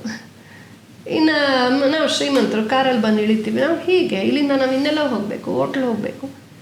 ಅಷ್ಟು ಒಂದು ರೂಡ್ನೆಸ್ ಸರಿಯಲ್ಲ. ಅದು ಭಕ್ತಿಯಲ್ಲ, ಅದು ಒಳ್ಳೇದಲ್ಲ. ನಾವು ಒಂದು ಪರಂಪರೆಯಲ್ಲಿ ಬಂದಿದ್ದೀವಿ, ನಮ್ಮ ಪರಂಪರೆಯನ್ನು ಗೌರವಿಸಬೇಕು. ಇದು ಪ್ರಶ್ನಿಸೋ ವಿಚಾರವೇ ಆಗಬಾರ್ದು. ಪ್ರಶ್ನಾತೀತವಾಗಿ ನಾವು ಗೌರವಿಸ್ಬೇಕು ಅದನ್ನು. ಆಯಾ ಪ್ರಾಂತದಲ್ಲಿ ಈಗ ನಾನು ಕರ್ನಾಟಕದಲ್ಲಿ ಹುಟ್ಟಿದ್ಮೇಲೆ ಕನ್ನಡ ಕಲಿಬೇಕು ಯಾಕೆ ಅಂತ ಕೇಳಬಾರ್ದು. ನನ್ನ ಕರ್ತವ್ಯ ಅದು. ಕರ್ನಾಟಕದಲ್ಲಿ ಹುಟ್ಟಿದ ಮೇಲೆ ಈ ರಾಜ್ಯದ ಪ್ರದೇಶಗಳನ್ನು, ಈ ರಾಜ್ಯದ ಇತಿಹಾಸವನ್ನು, ಈ ರಾಜ್ಯದ ಕವಿಗಳ ಬಗ್ಗೆ, ಇಲ್ಲಿನ ಸಾಹಿತ್ಯಗಳ ಬಗ್ಗೆ, ಇಲ್ಲಿನ ಸಾಧಕರ ಬಗ್ಗೆ ತಿಳ್ಕೊಳ್ಬೇಕು. ಯಾಕೆ ಇಲ್ಲ, ತಿಳ್ಕೊಳ್ಬೇಕಷ್ಟೇ. ಇದು ನನ್ನ ಅಸ್ಮಿತೆ, ನಾನು ಗೌರವಿಸಬೇಕು. ಅವರೆಲ್ಲರಿಂದ ನನ್ನ ಜೀವನ ಚೆನ್ನಾಗಾಗಿರೋದು. ನಾನಿವತ್ತು ಕನ್ನಡತಿ ಅಂತ ಹೆಮ್ಮೆ ಪಡೋ ಹಾಗಿದ್ರೆ ನನ್ನ ಬೆಂಗಳೂರನ್ನು ನಾನೆಲ್ಲ ಕಟ್ಟಿದ್ದು. ಇಷ್ಟು ಪರಂಪರೆ ಕಟ್ಕೊಂಡ್ಬಂದಿದೆ. ಕರ್ನಾಟಕವನ್ನು ಎಷ್ಟೋ ಜನ ಕಟ್ಟಿದ್ದಾರೆ. ಅವರೆಲ್ಲರನ್ನ ನಾನು ಅಂಗೀಕರಿಸ್ಬೇಕು. ನಂಗೆ ಕೆಂಪೇಗೌಡರ ಬಗ್ಗೆ ಗೊತ್ತಿರಬೇಕು, ವಿಶ್ವೇಶ್ವರಯ್ಯನವ್ರ ಬಗ್ಗೆ ಗೊತ್ತಿರಬೇಕು. ಆವಾಗ ಮಾತ್ರ ನಾನು ಅಟ್ಲೀಸ್ಟ್ ಕನಿಷ್ಠ ಅವರಷ್ಟು ಕೆಲಸ ಮಾಡೋಕ್ಕಾಗಿದ್ರೆ ಅವರೇ ತುಂಬ ನಾನು ಭಾವಿಸ್ಬೇಕು. ಈ ಪ್ರಜ್ಞೆ ಇಲ್ಲದೆ ಹೋದರೆ ನಾವು ಯಾವತ್ತೂ ಒಳ್ಳೆ ಭಾರತೀಯರಾಗೋಕ್ಕಾಗಲ್ಲ, ಒಳ್ಳೆ ಕನ್ನಡಿಗರಾಗೋಕ್ಕಾಗಲ್ಲ, ಒಳ್ಳೆ ಮನುಷ್ಯರು ಆಗೋಕ್ಕಾಗಲ್ಲ. ಹಾಗಾಗಿ ಸಾರ್ವಜನಿಕ ಹೋಟೆಲ್ ಇದು ವರ್ಕ್ ಪ್ಲೇಸ್ಗೂ ಅಷ್ಟೇ ಬರೀ ಅಶ್ಲೀಲವೇ ಆಗೋಗುತ್ತೆ ಎಷ್ಟೋ ಸಲ. ಬರೀ ಅಶ್ಲೀಲ ಅವರು ಬರೀ ಕಾಮ ಕೆರಳಿಸೋ ಕೆಲಸ ಆಯ್ತಲ್ಲ, ಇದರಲ್ಲಿ ಏನಿದೆ ಅಂತ ನನ್ನ ವೈಯಕ್ತಿಕವಾಗಿ ಹೇಳೋದಾದರೆ, ನಾನು ಯಾರಿಗೂ ಡಿಕ್ಟೇಟ್ ಮಾಡ್ತಿಲ್ಲ, ಬಟ್ ನಾನು ಹೇಳೋದು ಅದರಲ್ಲೂ ವಿಶೇಷವಾಗಿ ಸ್ತ್ರೀಯರಿಗೆ, ನನ್ನನ್ನು ಸಮಾಜ ಹೆಂಗೆ ನೋಡಬೇಕು ಅಂತ ನಾವೇ ಡಿಸೈಡ್ ಮಾಡಬೇಕು. ಕರೆಕ್ಟ್. ನಮ್ಮನ್ನು ನೋಡಿ ಕೈ ಮುಗಿದು ಅಮ್ಮ ಸಂತೋಷ ಚೆನ್ನಾಗಿದ್ದೀರಾ ಅಂತ ಹೇಳಬೇಕಾ, ಗೌರವಿಸ್ಬೇಕಾ, ನನ್ನ ಮಾತೃಭಾವದಿಂದ ನೋಡಬೇಕಾ, ಅಥವಾ ಕಣ್ಣು ಹೊಡೆದ್ಬಿಟ್ಟು ಹಿಂದೆ ಶಿಲ್ಲೆ ಹುಡ್ಕೊಂಡು ಬರಬೇಕಾ? ಶಿಲ್ಲೆ ಹೊಡ್ಕೊಂಡು 10 ಜನ ಕಾಮುಕರು ಪಡ್ಡೆ ಹುಡುಗರು ನನ್ನ ಹಿಂದೆ ಬಂದರೆ ವಾವ್ ನಾನು ಎಷ್ಟು ಬ್ಯೂಟಿಫುಲ್ಲು, ನಾನು ಎಷ್ಟು ಗ್ರೇಟ್ ಅಂತ ಅಂದ್ಕೊಂಡ್ರೆ ಆ ಸ್ತ್ರೀಗೆ ತನ್ನ ಬಗ್ಗೆ ತನಗೆ ಗೌರವ ಇಲ್ಲ ಅಂತ ಅರ್ಥ. ದೇಹ ಪ್ರದರ್ಶನದ ಮೂಲಕ ನಾವು ದೊಡ್ಡವರಾಗ್ತೀವಿ ಅಂದರೆ ಅದಕ್ಕಿಂತ ಮೂರ್ಖತನ ಕೀಳುತನ ಮತ್ತೊಂದಿಲ್ಲ. ನಮ್ಮ ವಿದ್ಯೆಗಾಗಿ, ನಮ್ಮ ಚಾರಿತ್ರ್ಯಕ್ಕಾಗಿ, ನಮ್ಮ ಸಾಧನೆಗಾಗಿ, ನಾವೇನು ಮಾಡಿದ್ದೀವಿ ನಮ್ಮ ಆದರ್ಶಕ್ಕಾಗಿ ಗುರುತಿಸ್ಬೇಕು ಸಮಾಜ. ಈಗ ಸುಧಾಮೂರ್ತಿ ಅವ್ರು ನೋಡಿದ್ರೆ ಯಾರು ಶಿಲ್ಲೆ ಹೊಡ್ಕೊಂಡು ಹಿಂದೆ ಹೋಗ್ಬೇಕು ಅನ್ಸತ್ತಾ, ಕೈ ಮುಗಿಬೇಕು ಅನ್ಸುತ್ತೆ. ಅಮಿತಾಬ್ ಬಚ್ಚನ್ ಕೂಡ ಕಾಲ್ ಮಾಡ್ತಾರೆ. ಅವ್ರ ಸಾಧನೆ ದಟ್ ಮೇಕ್ಸ್ ಹರ್ ಬ್ಯೂಟಿಫುಲ್. ಅದು ಅವರ ಹಿರಿಮೆ ಎಷ್ಟು ಚೆನ್ನಾಗಿ ಅರ್ಥ ಮಾಡ್ಕೊಂಡಿದ್ದಾರೆ ನೋಡಿ. ಅವ್ರಿಗಿರೋ ಐಶ್ವರ್ಯಕ್ಕೆ, ಅವ್ರಿಗಿರೋ ಕೀರ್ತಿಗೆ, ಅವ್ರಿಗಿರೋ ಪದವಿಗೆ ಅವ್ರಿಗೆ ಹೆಂಗೆ ಬೇಕಾದ್ರೂ ಮೆರಿಬೋದಾಗಿತ್ತು. ಅವ್ರು ಅರ್ಥ ಮಾಡ್ಕೊಂಡಿದ್ದಾರೆ, ಈ ನೆಲವನ್ನು ಅರ್ಥ ಮಾಡ್ಕೊಂಡು ಕನೆಕ್ಟ್ ಆಗಿದ್ದಾರೆ ಕಲ್ಚರ್ಗೆ. ಎಷ್ಟು ಸಭ್ಯ ಸುಂದರವಾಗಿರ್ತಾರೆ. ಆ ಇನ್ಫೋಸಿಸಲ್ಲಿ ಯಾರಷ್ಟು ಸಭ್ಯವಾಗಿರ್ತಾರೋ ಗೊತ್ತಿಲ್ಲ ನನಗೆ, ಅವ್ರು ಕೆಳಗಿರೋರು. ಆದರೆ ಅವರು ಸ್ವತಃ ತುಂಬ ಖುಷಿಯಾಗುತ್ತೆ. ಅಂದರೆ ಈ ದೇಶದವರು ನಾವು ಕನಿಷ್ಠ ಮನೆಯಲ್ಲಂತೂ ಅದೇ, ಇವಾಗ ಅಮೇರಿಕಾದಲ್ಲಿ ಯಾರು ಏನು ಹಾಕ್ಕೊಳ್ತಾರೆ ಅದೇ ನೈಟ್ ಡ್ರೆಸ್ಸು, ಅಮೇರಿಕಾದಲ್ಲಿ ಏನು ಕ್ಯಾಶುವಲ್ ಡ್ರೆಸ್ ಹಾಕ್ಕೊಂಡ್ರೆ ಅದೇ ಇಲ್ಲಿ ಡ್ರೆಸ್ಸು, ಅಲ್ಲೇನು ಫಾರ್ಮಲ್ಸು ಅದೇ ಇಲ್ಲಿ ಫಾರ್ಮಲ್ಸು. ಅವ್ರು ಹೆಂಗೆ ಅಡುಗೆ ಮನೆ ಇಟ್ಕೊಳ್ತಾರೆ ನಾನು ಹಾಗೆ ಇಟ್ಕೊಳ್ತೀನಿ. ಅವ್ರು ಅಲ್ಲಿ ಇಲ್ಲಿ ಪ್ಯಾಂಟ್ ಹಾಕ್ಕೊಳ್ತಾರೆ ಅದೇ ಫ್ಯಾಷನು, ನನಗದೇ ಫ್ಯಾಷನು. ಅವ್ರು ಏನೇನು ಮಾಡಿದ್ರೆ ಅದೇ ಫ್ಯಾಷನು. ಅವ್ರು ಟಿನ್ ಫುಡ್ಡು ಕ್ಯಾನ್ ಫುಡ್ ತಿಂತಾರೆ, ನಾನು ಅದೇ ತಿಂತೀನಿ. ಇನ್ನೂ ದಾಸ್ಯದಿಂದ ಆಚೆ ಬರೋದು ಬೇಡವಾ ನಾವು? ನನ್ನದೇ ಉಳಿತಲ್ಲಿ ಆಧಾರ್ ಕಾರ್ಡ್ ಬಿಟ್ಟರೆ ಇನ್ಯಾವ ಥರ ಭಾರತೀಯರು ನಾವು? ಭಾರತೀಯವಾದ ಏನಿದೆ? ಮನೆಯಲ್ಲೂ ಭಾರತೀಯರಾಗಿಲ್ಲ, ಆಫೀಸಲ್ಲಂತೂ ಭಾರತೀಯತ್ವ ಇಲ್ಲವೇ ಇಲ್ಲ. ಏರ್ಪೋರ್ಟ್ ಮಾಲ್ಗಳಂತೂ ಸಂಪೂರ್ಣ ಪಕ್ಕಕ್ಕೆ ಇಟ್ಬಿಟ್ಟು ಅವ್ರ ಥರನೇ ಏಪ್ ಮಾಡೋದು. ಕನಿಷ್ಠ ದೇವಸ್ಥಾನದಲ್ಲಾದರೂ ಬೇಡವಾ? ಕರೆಕ್ಟ್. ಅಲ್ಲಾದರೂ ಭಾರತೀಯರಾಗಿ ಹೋಗೋಣ, ಅಲ್ಲಾದರೂ ಕನ್ನಡಿಗರಾಗಿರೋಣ, ಅಲ್ಲಾದರೂ ಅಲ್ಲಿ ಕ್ಯಾಮ್ ಅದೇನಾ ಮತ್ತೆ? ತಿನ್ನಬಾರದು ತಿಂದುಬಿಟ್ಟು ಹೋಗುವಂಥ ನಾಯಕರೇ ಇದ್ದಾರೆ ನಮಗೆ ಇವತ್ತು, ದುರದೃಷ್ಟ. ಯಾಕೆ ಬರಬೇಕು ಅಂತ ಎಲ್ಲ ಕಡೆ ಹಾಗೆ ಹೋಗ್ತಾರಾ? ಯಾರನ್ನ ತುಷ್ಟೀಕರಣ ಮಾಡ್ತಾರಲ್ಲ ಅಂಥವ್ರ ಶ್ರದ್ಧಾ ಕೇಂದ್ರಗಳಿಗೆ ಹಿಂಗೆ ಅವ್ರಿಗೆ ಯಾವುದು ವರ್ಜ್ಯವೋ ಅದು ತಿಂದ್ಬಿಟ್ಟು ಹೋಗ್ಲಿ ನೋಡೋಣ. ಬರೀ ಸನಾತನ ಧರ್ಮಕ್ಕೆ ಯಾಕೆ ಹಾಗೆ ನೋಯಿಸೋದು? ಯಾಕೆ ಸುಮ್ಮನಿರ್ತೀವಿ ಅಂತ, ಬಗ್ದವನಿಗೊಂದು ಗುದ್ದು ಜಾಸ್ತಿ ಅಂತ. ಯಾವಾಗ ಅತಿ ಆಗುತ್ತೋ ಆಗ ಒಂದು ನಿಯಮ ತರಲೇಬೇಕಾಗತ್ತೆ. ಅದಕ್ಕೆ ಇವಾಗ ದೇವಸ್ಥಾನಗಳಲ್ಲಿ ಎನಫ್ ಇಸ್ ಎನಫ್ ಅಂತ ಅನ್ನಿಸ್ತಾ ಇದೆ. ನಿಧಾನವಾಗಿ ಸಂಹಿತೆ ಜಾರಿಗೆ ಬರ್ತಾ ಇದೆ. ಆದರೆ ಸಮಸ್ಯೆ ಪಾಪ ಅವ್ರಿಗೆ ಬರೋರ ಸಂಖ್ಯೆನೇ ಕಡಿಮೆ ಆಗಿಬಿಡುತ್ತೆ. ಆಫೀಸ್ ಹೋಗ್ತಾ ಮಧ್ಯದಲ್ಲಿ ಶರ್ಟು ಪ್ಯಾಂಟಲ್ಲೇ ಬಂದು ದೇವ್ರಿಗೆ ನಮಸ್ಕಾರ ಮಾಡಿ ಆಫೀಸ್ಗೆ ಹೋಗ್ತಾರೆ. ಆ ಪ್ಯಾಂಟ್ನ ತಿಂಗಳಗಟ್ಟಲೆ ದಿನಗಟ್ಟಲೆ ಒಗೆದಿರಲ್ಲ. ಬರೋವರೇ ನಿಂತು ಹೋಗುತ್ತೆ, ವರಮಾನ ನಿಂತು ಹೋಗುತ್ತೆ. ಪಾಪ ದೇವಸ್ಥಾನದವರ ಆ ಸ್ಥಿತಿ ನೋಡಿ ಅರ್ಥ ಮಾಡ್ಕೊಳ್ಳಿ. ಇವ್ರಿಗೆ ಅರ್ಥಪಡಿಸ್ಬೇಕು. ಯಾಕೆ ಏನೀಗ ಜುಬ್ಬಾ ಪೈಜಾಮನೋ ಪಂಚೆ ಉಟ್ಕೊಂಡು ಆಫೀಸ್ಗೆ ಹೋದ್ರೆ ಏನಾಗೋಗುತ್ತೆ, ಏನು ಮುಳುಗೋಗುತ್ತೆ, ಏನಾಗುತ್ತೆ ಅಂತ ನಾನು ಕೇಳೋದು. ನಮ್ಮನೆಯವ್ರು ಪಂಚೆ ಉಟ್ಕೊಂಡೇ ಹೋಗ್ತಾರೆ ಆಫೀಸ್ಗೆ, ಅವರು ಸಾಫ್ಟ್ವೇರ್ ಇಂಜಿನಿಯರೇ. ಏನಾಗುತ್ತೆ? ನಾನು ವರ್ಕ್ ಪ್ಲೇಸಿಗೆ ಸೀರೆ ಉಟ್ಕೊಂಡೇ ಹೋಗ್ತೀನಿ, ಏನಾಗುತ್ತೆ? ನಮ್ಮ ವೇಷದಲ್ಲಿ ನಾವು ಹೋದರೆ ಏನಾಗುತ್ತೆ ಅಂತ ತಲೆಯಲ್ಲಿ ಯಾಕೆ ಆ ಥರ ಒಂದು ದಾಸ್ಯ ತುಂಬಿಕೊಂಡಿದ್ದೀವಿ, ನನ್ನ ವೇಷದಲ್ಲಿ ನಾನು ಹೋಗಬಾರ್ದು ಅಂತ. ನಾವು ಎಷ್ಟೆಷ್ಟು ನಮ್ಮ ವೇಷದಲ್ಲಿ ನಾವು ಹೋಗ್ತೀವೋ, ಓಡಾಡ್ತೀವೋ, ನಮ್ಮ ಪಂಚೆ, ನಮ್ಮ ಸೀರೆ, ನಮ್ಮ ಕನ್ನಡ, ನಮ್ಮ ಬಿಂದಿ, ನಮ್ಮ ವೇಷಭೂಷದಲ್ಲಿ. ನಾನು ಇಸ್ರೋಗೆ ಒಂದು 4 ಸಲ ಹೋಗಿದ್ದೆ ಗೆಸ್ಟ್ ಆಗಿ, ಒಂದು 2-3 ಸಲ ಕನ್ನಡ ರಾಜ್ಯೋತ್ಸವಕ್ಕೆ ಹೋಗಿದ್ದೆ. ಎಷ್ಟು ಖುಷಿ ಆಯಿತು. ನಮ್ಮ ದೇಶದ ಕೀರ್ತಿಯನ್ನು ಭೂಮಿ ಆಚೆಗೆ ಅಂತರಿಕ್ಷಕ್ಕೆ ಚಂದ್ರಕ್ಕೆ ಕರ್ಕೊಂಡು ಹೋದಂಥವ್ರು. ಅಲ್ಲಿರೋ ಹೆಣ್ಮಕ್ಳು ನೋಡಿ ಎಷ್ಟು ಖುಷಿ ಆಯಿತು ಗೊತ್ತಾ? ಈ MG ರೋಡಿನ ಹುಚ್ಚಾಟ ಅಲ್ಲಿ ಕಾಣಿಸೋದೇ ಇಲ್ಲ. ತುಂಬ ಸಭ್ಯರು ಅವರೆಲ್ಲ, ಎಷ್ಟು ಸುಸಂಸ್ಕೃತವಾಗಿ, ಎಷ್ಟು ಚೆನ್ನಾಗಿ, ತುಂಬ ಖುಷಿ ಆಗುತ್ತೆ. ಸರಳತೆ, ಸೌಮ್ಯತೆ, ಸಜ್ಜನಿಕೆ, ಭಾರತೀಯತೆ ತುಂಬಿ ತುಳುಕ್ತಾ ಇದೆ ಅಲ್ಲಿ. ನಂಗೆ ನಿಜವಾಗ್ಲೂ ಹೆಮ್ಮೆಯಿಂದ ಹೇಳ್ತೀನಿ ನಾನು ಅದನ್ನು. ತುಂಬ ಖುಷಿ ಆಯಿತು ನನಗೆ. ಈ ನೇಲ್ ಪಾಲಿಶ್ ಬ್ಯೂಟೀಸು MG ರೋಡಲ್ಲಿ 10 ರೂಪಾಯಿಗೆ 1000 ರೂಪಾಯಿ ಕೊಟ್ಬಿಟ್ಟು ಈ ಶಾಪ್ಟೇನು MG ರೋಡ್ ಏನು ಮಾಡಿದ್ರು ದೇಶಕ್ಕೆ, ಏನು ಮಾಡಿದ್ರು ಅಂತ. ಬರೀ MNC ಪ್ರಾಡಕ್ಟ್ಸ್ನ ಕೊಂಡ್ಕೊಂಡು ಅಮೇರಿಕಾನ ಶ್ರೀಮಂತಗೊಳಿಸೋರು. ನಮ್ಮ ಸ್ವದೇಶಿಯವ್ರ ಹತ್ರ ಏನು ಕೊಂಡ್ಕೊಂಡ್ರು? ಇಸ್ರೋನಲ್ಲಿ ಮಾಡಿರುವಂತಹ ದೊಡ್ಡ ದೊಡ್ಡ ಚಂದ್ರಯಾನ ಎಲ್ಲ ಪ್ರಾಜೆಕ್ಟ್ಸಲ್ಲೂ 90 ಆಲ್ಮೋಸ್ಟ್ 100% ಸ್ವದೇಶಿಯ ಒಂದು ನಟ್ಟು ಬೋಲ್ಟ್ ಮೊದಲ್ಕೊಂಡೆಲ್ಲ ಸ್ವದೇಶಿ ಉಪಯೋಗಿಸಿದ್ದಾರೆ. ಅದಲ್ವಾ ದೇಶ ಕಟ್ಟೋ ವಿಧಾನ. ಹಾಗೆ ನನ್ನ ದೇಶ, ನನ್ನ ಮನೆ, ನನ್ನ ದೇವಸ್ಥಾನ, ವಿಶೇಷವಾಗಿ ಎಲ್ಲ ಸಂಸ್ಕೃತಿಯ ರಸಗಟ್ಟಿ ದೇವಸ್ಥಾನ ಅಂದರೆ ಅಲ್ಲಿ ಭಾರತೀಯ ವೇಷ, ಅಲ್ಲಿ ಒಂದು ಸಭ್ಯ ಸುಂದರವಾದಂಥ ಪ್ರಾದೇಶಿಕ ವೇಷ, ಲಂಗ ದಾವಣಿ, ಬೊಟ್ಟಂತೂ ಕಾಣಿಸೋದೇ ಇಲ್ಲ, ಪಿಂಪಲ್ಗಿಂತ ಚಿಕ್ಕದಾಗಿರುತ್ತೆ. ಅದು ಯಾಕಷ್ಟು ಅವಮಾನ? ನಮ್ಮದಿದು, ನಮ್ಮ ಪರಂಪರೆಯಿಂದ ಬಂದದ್ದು, ಭೇದ ಕಾಲದಿಂದ ಇರೋದು, ಸಾವಿರಾರು ವರ್ಷಗಳ ಇತಿಹಾಸ ನಮ್ಮ ಬಿಂದಿಗಿದೆ. ಯಾಕೆ ಅದ್ರ ಬಗ್ಗೆ ಹೆಮ್ಮೆ ಇಲ್ಲ? ಶಿಕೆ ಇಟ್ಕೊಳ್ಳೋಕೆ ಅವಮಾನ, ತಲೆಯಲ್ಲಿ ತಿಲ್ಕ ಇಟ್ಕೊಳ್ಳೋಕೆ ಅವಮಾನ, ಮಾಲೆ ಹಾಕ್ಕೊಳ್ಳೋಕೆ ಅವಮಾನ, ಭಾರತೀಯ ವೇಷ ಹಾಕ್ಕೊಳ್ಳೋಕೆ ಅವಮಾನ. ಬರ್ತಾ ಬರ್ತಾ ಸಂಸ್ಕೃತ ಬಿಟ್ವಿ, ಕನ್ನಡ ಮಾತಾಡೋಕೆ ಎಲ್ಲ ಇಂಗ್ಲೀಷಲ್ಲೇ ಬೇಕು ನಮಗೆ. ಯಾರನ್ನೋ ದ ಕಲನೈಸರ್ ಸ್ಟೈಲ್ನ ನಾವು ಹೆಮ್ಮೆ ಪಡ್ತಾ ಇದ್ದೀವಿ. ಅದು ದಾಸ್ಯ ಮನೋಭಾವ, ಅದು ಹೋಗಬೇಕು. ಹೋಗ್ತಾ ಇದೆ, ನಿಧಾನವಾದ ಯೂಟರ್ನ್ ಆಗ್ತಾ ಇದೆ. ಕನಿಷ್ಠ ಈಗ ಪ್ರಶ್ನೆ ಬಂದಿದೆಯಲ್ಲ, ಒಂಥರ ಅದು ನಾವೇ ತಿಳ್ಕೊಂಡ್ಬಿಟ್ರೆ, ಈಗ ನಾನಾಗಿ ಏಕಾದಶಿ ವ್ರತ ಮಾಡಿದ್ರೆ ನನಗೆ ಸಂತೋಷ ಇರುತ್ತೆ ಅದರಲ್ಲಿ. ಯಾರೇ ಇವತ್ತು ಏಕಾದಶಿ ತಿನ್ಬೇಡ ಅಂದ್ರೆ ನಾನು ಕದ್ದು ಮುಚ್ಚಿ ತಿನ್ನ. ಹಾಗೆ ನಾವಾಗಿ ವಾಲಂಟಿಯರ್ ಆಗಿ ಇದನ್ನ ಮಾಡಬೇಕು, ನಾವು ಯೋಚನೆ ಮಾಡಬೇಕು.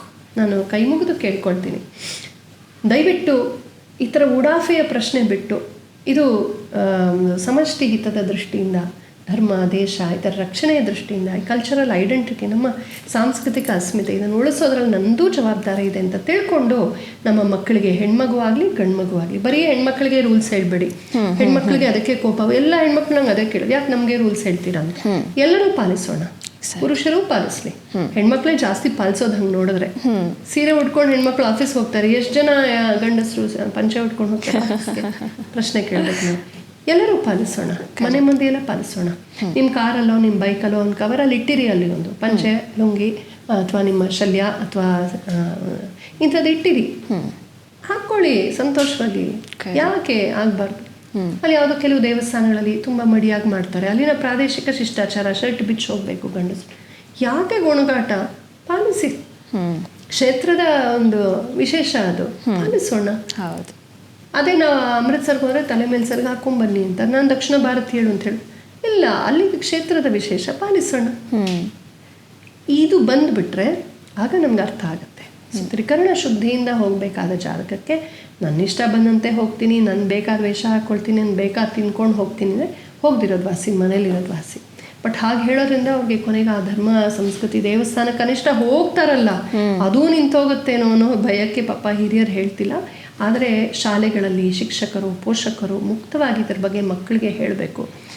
ಬರೀ ಮೈ ತೋರಿಸೋದೇ ಫ್ಯಾಷನ್ ಅಲ್ಲ, fashion can also be very beautiful. ಸೀರೆಯನ್ನು ಫ್ಯಾಷನ್ ಮಾಡಬೇಕು, ಬಿಂದಿಯನ್ನು ಫ್ಯಾಷನ್ ಮಾಡಬೇಕು, ಸಭ್ಯತೆಯನ್ನು ಫ್ಯಾಷನ್ ಮಾಡಬೇಕು. ಯೋಗ ಫ್ಯಾಷನ್ ಆಗಿಲ್ವಾ? ಆಯುರ್ವೇದ ಫ್ಯಾಷನ್ ಆಗಿಲ್ವಾ? ಮಸಾಲೆ ದೋಸೆ ಫ್ಯಾಷನ್ ಆಗಿಲ್ವಾ? ಅಲ್ವಾ? ನಮ್ಮ ಆಯುರ್ವೇದ ವೈದ್ಯ ಹೋಮ್ ರೆಮಿಡೀಸು, ಮನೆ ಮದ್ದುಗಳು, ಜೀರಿಗೆ ಕಷಾಯ, ಇವತ್ತು ವೇದಿಕ್ ಕಷಾಯ ಅಂತೆಲ್ಲ ಹೆಸರು ಕೊಟ್ಟಿದ್ದಾರೆ. ಫ್ಯಾಷನ್ ಆಗಿಲ್ವಾ? ಮಾಡ್ಬೋದು. ಅಸಭ್ಯತೆಯನ್ನು ಅವ್ರು ಫ್ಯಾಷನ್ ಮಾಡಿ ನಮ್ಮ ತಲೆ ಮೇಲೆ ಹಾಕಿದಾಗ ನಾವು ಸಭ್ಯತೆಯನ್ನು ಯಾಕೆ ಫ್ಯಾಷನ್ ಮಾಡಬಾರ್ದು? ದೇವಸ್ಥಾನಕ್ಕೆ ಹಿಂಗೆ ಹೋಗೋದನ್ನ ಯಾಕೆ ಫ್ಯಾಷನ್ ಮಾಡಬಾರ್ದು? ಇಸ್ಕಾನ್ ಅವ್ರು ನೋಡಿ, ಆ ವಿಷಯದಲ್ಲಿ ನಾನು ನಿಜಕ್ಕೂ ಮೆಚ್ತೀನಿ ಅವ್ರನ್ನ. ಅಲ್ಲಿ ಪಂಚೆ, ಕಚ್ಚೆ ಪಂಚೆ, ನಾಮ, ಶಿಕೆ ಫ್ಯಾಷನ್ನು ಸಂತೋಷವಾಗಿ ಎಲ್ಲರೂ ಹಾಕ್ಕೊಂಡು ಓಡಾಡ್ತಿರ್ತಾರೆ. ಏನಾಯ್ತು? ಅವರೆಲ್ಲ ಕಾರ್ಪೊರೇಟ್ ಮ್ಯಾನೇಜರ್ಸ್ ಆಗಿರ್ತಾರೆ, ಬ್ಯಾಂಕ್ ಹೋಗ್ತಾರೆ, ಇಂಜಿನಿಯರ್, ಎಲ್ಲ ಥರ ವರ್ಗದವರು ಇರ್ತಾರೆ, ಆರಾಮಾಗಿ ಹಾಕ್ಕೊಂಡು ಓಡಾಡ್ತಾರೆ. ನನ್ನ ದೇಶದ ವೇಷಭೂಷದಲ್ಲಿ, ನನ್ನ ಧಾರ್ಮಿಕ ಸಂಸ್ಕೃತಿಯಲ್ಲಿ ನನಗೆ ಅಭಿಮಾನ, ಸ್ವಾಭಿಮಾನ ಇಲ್ಲದೆ ಹೋದರೆ ಇನ್ನು ಹೇಗೆ? ಕರೆಕ್ಟ್. ನಾನು ಈ ಸಲ ಅಯೋಧ್ಯೆಗೆ ಹೋದಾಗ ನೋಡಿದ್ದದ್ದು ತುಂಬ ಖುಷಿ ಆಯಿತು. ನಾನು ಹಿಂದೆ ಹೇಳಿದ್ನಲ್ಲ, ಎಲ್ಲರೂ ತಿಲಕ. ಫಸ್ಟ್ ಟೈಮ್ ಏರ್ಪೋರ್ಟಲ್ಲಿ ಒಂದು ವಿಭಿನ್ನವಾದ ಪರಿಸರ ನೋಡಿದೆ ಎಲ್ಲ ಕಡೆ. ಲಕ್ನೋವಲ್ಲಿ ವಿಶೇಷವಾಗಿ, ಅಯೋಧ್ಯೆ ಮತ್ತು ಲಕ್ನೋವಲ್ಲಿ ಎಲ್ಲ ತಿಲಕ, ದೊಡ್ಡ ದೊಡ್ಡ ತಿಲಕ. ನಾವು ಹೋದ ತಕ್ಷಣ ತಿಲಕ ಇಟ್ಟು ಮಾಲೆ ಹಾಕಿ ಶಾಲು ಹೊದಿಸಿ ಜೈ ಶ್ರೀರಾಮ್ ಅಂತೇಳಿ ಸ್ವಾಗತಿಸಿದ್ರು. ಅದು ನಮ್ಮ ಅಸ್ಮಿತೆ. ಅದು ಏರ್ಪೋರ್ಟಲ್ಲಿ ಮಾತ್ರ ವೆಸ್ಟರ್ನ್ ಆಗಿರಬೇಕು ಅಂತ ಯಾರು ಹೇಳಿದ್ರು? ಅವ್ರು ಹೇಳಿದ್ರು, ನಾವು ಒಪ್ಕೋಬೇಕಾದನ್ನ. ಸೊ ಎಲ್ಲೆಲ್ಲಿ ವಿಕ್ಟೋರಿಯಾ ಸರ್ಕಲು, ವಿಕ್ಟೋರಿಯಾ ಅಲ್ಲೆಲ್ಲ ಚೇಂಜ್ ಮಾಡ್ಬೇಕು ನಾವು. ಇದು ವಿಕ್ಟೋರಿಯನ್ ಇಂಡಿಯಾ ಅಲ್ಲ, ಇದು ನಿಜವಾದ ಭಾರತ. ಆ ಕಲನಿಯಲ್ ಎಫೆಕ್ಟ್ನ ತೊಲಗಿಸ್ಬೇಕು ನಾವು. ಇವಾಗ ಏನು ವೆಸ್ಟರ್ನೈಸೇಷನ್ ಇದೆ ಅದನ್ನು ಗ್ಲೋಬಲ್ ಅಂತ ಕರೀತಾರೆ. ಗ್ಲೋಬಲ್ ಅಲ್ಲ, ಅದು ವೆಸ್ಟರ್ನ್. ಅದು ಗ್ಲೋಬಲ್ ಅಂದರೆ ಎಲ್ಲರಿಗೂ ಅನ್ವಯ. ಏನು ಅನ್ವಯ ಆಗುತ್ತೆ? ಅವರು ಪಾಶ್ಚಾತ್ಯರು ಹೇಳ್ತಾರೆ, ನಾವು ಕೇಳ್ತೀವಿ. ಒನ್ ವೇ ಟ್ರಾಫಿಕ್ ಅದು. ಗ್ಲೋಬಲ್ ಯೋಗ ಎಲ್ಲರೂ ತೊಗೊಂಡಿದ್ದಾರೆ ಅದನ್ನು. ಕರೆಕ್ಟ್. ಬರೀ ಹೇರೋದಿದೆಯಲ್ಲ, ಅದಕ್ಕೆ ನಾವು ಮನಸ್ಸೋಲ್ಬಾರ್ದು. ಒಂದು ಮತ್ತೆ ನಾವು ಆಲೋಚನೆ ಮಾಡೋಕ್ಕೆ ಶುರು ಮಾಡಬೇಕಾಗಿದೆ. ಕನಿಷ್ಠ ಎಲ್ಲ ಸಂಸ್ಕೃತಿ ಧರ್ಮಗಳ ಒಂದು ಕೇಂದ್ರ ಬಿಂದುವಾದಂಥ ದೇವಸ್ಥಾನದಲ್ಲಾದರೂ ಹೆಮ್ಮೆಯಿಂದ ಸಂತೋಷದಿಂದ ಚೆನ್ನಾಗಿ ಕುಂಕುಮ ತಿಲಕ ಅಂಗಾರ ವಿಭೂತಿ ಅದೇನು ಇಟ್ಕೊಳ್ತಿರೋ ನಿಮ್ಮ ಕುಲದ ಸಂಕೇತಗಳನ್ನು ಇಟ್ಕೊಂಡು ಚೆನ್ನಾಗಿ ಸೆಲೆಬ್ರೇಟ್ ಮಾಡಿ, ಒಳ್ಳೆ ಪಳಪಳ ಮಿಣಮಿಣ ಅಂತ ಚೆನ್ನಾಗಿರೋ ವೇಷಭೂಷ, ಸೀರೆ ಲಂಗ ದಾವಣಿ ಒಡವೆ ಗಿಡವೆ ಹಾಕ್ಕೊಂಡು, ಅಥವಾ ಗಂಡಸರದೇ ಪಂಚೆ ಧೋತಿ ಅದೇನೋ ಹಾಕ್ಕೊಂಡು ಚೆನ್ನಾಗಿ ಲಕ್ಷಣವಾಗಿ ವೇಷ ಹಾಕ್ಕೊಂಡು ಸಂತೋಷವಾಗಿ ಹೋಗಿ ಭಾಗವಹಿಸಿ, ಪುರೋಹಿತರಿಗೆ ಅಲ್ಲಿ ಬರೋರಿಗೆ ಎಲ್ರಿಗೂ ಖುಷಿ ಆಗಬೇಕು, ಯಾರಿಗೂ ಅಸಹ್ಯ ಆಗಬಾರ್ದು. ಶುದ್ಧವಾದ ಬಟ್ಟೆ ಸ್ನಾನ ಮಾಡಿ ಆ ಥರ ಹಾಕ್ಕೊಂಡು ಹೋಗಿ ಅದೇ ಥರ ಮಾಡೋಣ. ಹಬ್ಬ ಹರಿದಿನಗಳಲ್ಲೂ ಅಷ್ಟೇ ಅದೇ ಬರ್ಮುಡ, ಅದೇ ವಾಟ್ಸಾಪು, ಅದೇ 10 ಗಂಟೆಗೆ ಹೇಳೋದು, ಅದೇ 12 ಗಂಟೆಗೆ ಹಲ್ಲುಜ್ಜೋದು, ಊಟಕ್ಕೆ ಮಾತ್ರ ಒಬ್ಬಟ್ಟು ತಿನ್ನೋದು ಬರೋದು, ಹಿಂಗಲ್ಲ. ಆವತ್ತಾದರೂ ಭಾರತೀಯ ವೇಷ ಹಾಕೊಳ್ಳೋಣ, ಕನ್ನಡ ಮಾತಾಡೋಣ. ಆ come go sit stand come for lunch ಅದೆಲ್ಲ ಹೋಗಿ ಬಿಟ್ಬಿಟ್ಟು ಸ್ವಲ್ಪ ಕನ್ನಡ ಮಾತಾಡೋಣ. ನಾವು ಕನ್ನಡ ಉಳಿಸೋಣ, ನಾವು ಸಂಸ್ಕೃತ ಉಳಿಸೋಣ, ನಾವು ನಮ್ಮ ದೇಶೀಯತೆಯನ್ನು ಉಳಿಸೋಣ. ಇದು ಯಾವತ್ತು ಅರ್ಥ ಆಗುತ್ತೋ ಅವತ್ತು ನಿಜಕ್ಕೂ ನಾವು ಸ್ವತಂತ್ರರು ಅಂತ ಹೇಳ್ತೀನಿ. ಇವತ್ತು ನಮಗೆ ರಾಜಕೀಯ ಸ್ವಾತಂತ್ರ್ಯ ಸಿಕ್ಕಿದೆ, ವೈಚಾರಿಕ ಸ್ವಾತಂತ್ರ್ಯ ಪೂರ್ಣವಾಗಿ ಸಿಕ್ಕಿಲ್ಲ. ಏಕೆಂದರೆ we are blindly following western dictates. Western dictates ಅನ್ನೋಕ್ಕಿಂತ ರೇಸಸ್ ಡಿಕ್ಟೇಟ್ಸ್ ಅಂತ ಹೇಳ್ಬೋದು. ವೆಸ್ಟಲ್ಲೆಲ್ಲ ಕೆಟ್ಟವ್ರೇನಲ್ಲ ಪಾಪ, ಅವರಲ್ಲೇ ತುಂಬ ಜನ ಯೋಗ ಅಧ್ಯಾತ್ಮ ವೇದಾಂತ ಕಲಿಯೋರು ಎಕ್ಸ್ಚೇಂಜ್ ಚೆನ್ನಾಗೇ ಆಗ್ತಾಯಿದೆ. ಅವರಿಂದ ನಮ್ಮಿಂದ ಅವರು ಒಳ್ಳೆಯವರು ತುಂಬ ಜನ ಇದ್ದಾರೆ. ಆದರೆ ನಮ್ಮದನ್ನೇ ಹೇರಬೇಕು ಇವ್ರ ಮೇಲೆ, ಇವ್ರನ್ನೆಲ್ಲ ಬದಲಾಯಿಸ್ಬಿಡ್ಬೇಕು, ನಾವು ಹೇಳಿದ್ದನ್ನೇ ಇವ್ರು ಕೇಳಬೇಕು, ಮತಾಂತರ ಮಾಡಬೇಕು ಅನ್ನೋ ಮನಸ್ಸುಗಳಿವೆಯಲ್ಲ, ಅವರು ಡೇಂಜರಸ್ಸು. ಅದರ ಮುಷ್ಟಿಯಿಂದ ನಾವು ಆಚೆ ಬರಬೇಕು. ಹಾಗಾಗಿ ಧಾರ್ಮಿಕ ಸ್ಥಳಗಳಲ್ಲಿ ಆಯಾ ಪ್ರದೇಶದ ಒಂದು ಏನು ವಸ್ತ್ರ ಸಂಹಿತೆ ಇದೆ ಅದನ್ನು ಪಾಲಿಸ್ಬೇಕು. ನೀವು ಕೇರಳಕ್ಕೆ ಹೋದರೆ ತಿರುವನಂತಪುರ ಸ್ವಾಮಿ ದೇವಸ್ಥಾನದಲ್ಲಿ ಹೊರಗಡೆ ಒಂದು ಕೌಂಟರ್ ಇದೆ. ಅಲ್ಲಿ ಹೋದವರು ಯಾರೇ ಆಗಲಿ ಚೂಡಿದಾರ್ ಕೂಡ ನಾಟ್ ಅಲೌಡ್, ಸೀರೆನೇ ಉಟ್ಕೋಬೇಕು ಅಥವಾ ಲಂಗ ದಾವಣಿ ಲಂಗ ಬ್ಲೌಸೇ ಹಾಕ್ಕೋಬೇಕು. ನಾವು ಯಾವ್ಯಾವುದೋ ವೇಷದಲ್ಲಿ ಹೋದರೆ ಆ ಕೌಂಟರ್ಗೆ ಹೋದರೆ ಅಲ್ಲಿ ಅವ್ರು ಸೀರೆ ಕೊಡ್ತಾರೆ, ಪಂಚೆ ಕೊಡ್ತಾರೆ. ನಮ್ಮ ವೇಷದ ಮೇಲೆ ತುಂಬ ಮಿನಿಮಮ್ ದುಡ್ಡು ತೊಗೊಳ್ತಾರೆ, 10-20 ಅದೆಷ್ಟು ತೊಗೊಳ್ತಾರೆ. ಅದನ್ನು ಹಾಕ್ಕೊಂಡ್ರೇ ಒಳಗೆ ಬಿಡೋದು, ಬಾಯಿ ಮುಚ್ಕೊಂಡೆಲ್ಲ ಹಾಕ್ಕೊಂಡೊಳಗೆ. ಇವಾಗಲ್ಲ, ನಾನು 8 ವರ್ಷದ ಮಗು ಇದ್ದಾಗ ಮೊದಲು ಹೋಗಿದ್ದು, ಆವಾಗಲಿಂದ ಇವತ್ತಿನವರೆಗೂ ಪಾಲಿಸ್ಕೊಂಡು ನಾನು ನಿಜವಾಗ್ಲೂ ಅವ್ರಿಗೆ ಕೈ ಮುಗಿತೀನಿ. ನಾನು ಸೀರಿಯಸ್ಲಿ ನೀವು ಬಿಡ್ತಿರೋ ನಮ್ಮ ದೇವಸ್ಥಾನಕ್ಕೆ ಇದು ನಮ್ಮ ರೂಲ್ಸ್. ಎಲ್ಲ ದೇವಸ್ಥಾನಗಳಲ್ಲಿ ಇದು ಬರಬೇಕು. ನ್ಯಾಷನಲ್ ಲೆವೆಲಲ್ಲಿ ಅಥವಾ ಇಂಟರ್ನ್ಯಾಷನಲ್ ಲೆವೆಲಲ್ಲಿ ಈ ಥರದ ಸಭ್ಯ ಸುಂದರವಾದ ವೇಷದಲ್ಲೇ ಬರಬೇಕು, ಭಾರತೀಯ ವೇಷದಲ್ಲಿ ಬರಬೇಕು ಅಂತ ಮಾಡಿದ್ರೆ ಸಂತೋಷ. ಅವರವರಾಗೆ ಸ್ವಂತವಾಗಿ ಮಾಡಿದ್ರೆ ತುಂಬ ಸಂತೋಷ. ಮಾಡದೇ ಇದ್ಮೇಲೆ ಸಂಹಿತೆ ಬರಬೇಕಾಗುತ್ತೆ. ಅಫ್ಕೋರ್ಸ್ ಖಂಡಿತವಾಗ್ಲೂ ನೀವು ಹೇಳಿದ ಹಾಗೆ ನಮ್ಮ ಸಂಸ್ಕೃತಿ ನಮ್ಮ ಸಂಪ್ರದಾಯವನ್ನು ನಾವು ಹೆಮ್ಮೆಯಿಂದ ಫಾಲೋ ಮಾಡಬೇಕು. ಅದನ್ನು ಉಳಿಸ್ಬೇಕಾದಂಥದ್ದು ಬೆಳೆಸಬೇಕಾದಂಥದ್ದು ಖಂಡಿತವಾಗ್ಲೂ ನಮ್ಮೆಲ್ಲರ ಕೈಯಲ್ಲಿರುವಂಥದ್ದು. ಅದನ್ನು ನಾವೆಲ್ಲರೂ ಕೂಡ ಯೋಚನೆ ಮಾಡಬೇಕು. ಅಕ್ಕ, ನಾನು ಸನಾತನ ಧರ್ಮದಲ್ಲಿ ನೋಡಿರೋ ಹಾಗೆ ಬಹಳಷ್ಟು ಮಂತ್ರಗಳಿವೆ. ಈ ಮಂತ್ರ ಉಚ್ಚಾರಣೆಯಿಂದ ಆಗುವಂತಹ ಲಾಭ ಏನು, ಅಥವಾ ಇದರ ಮಹತ್ವ ಏನು?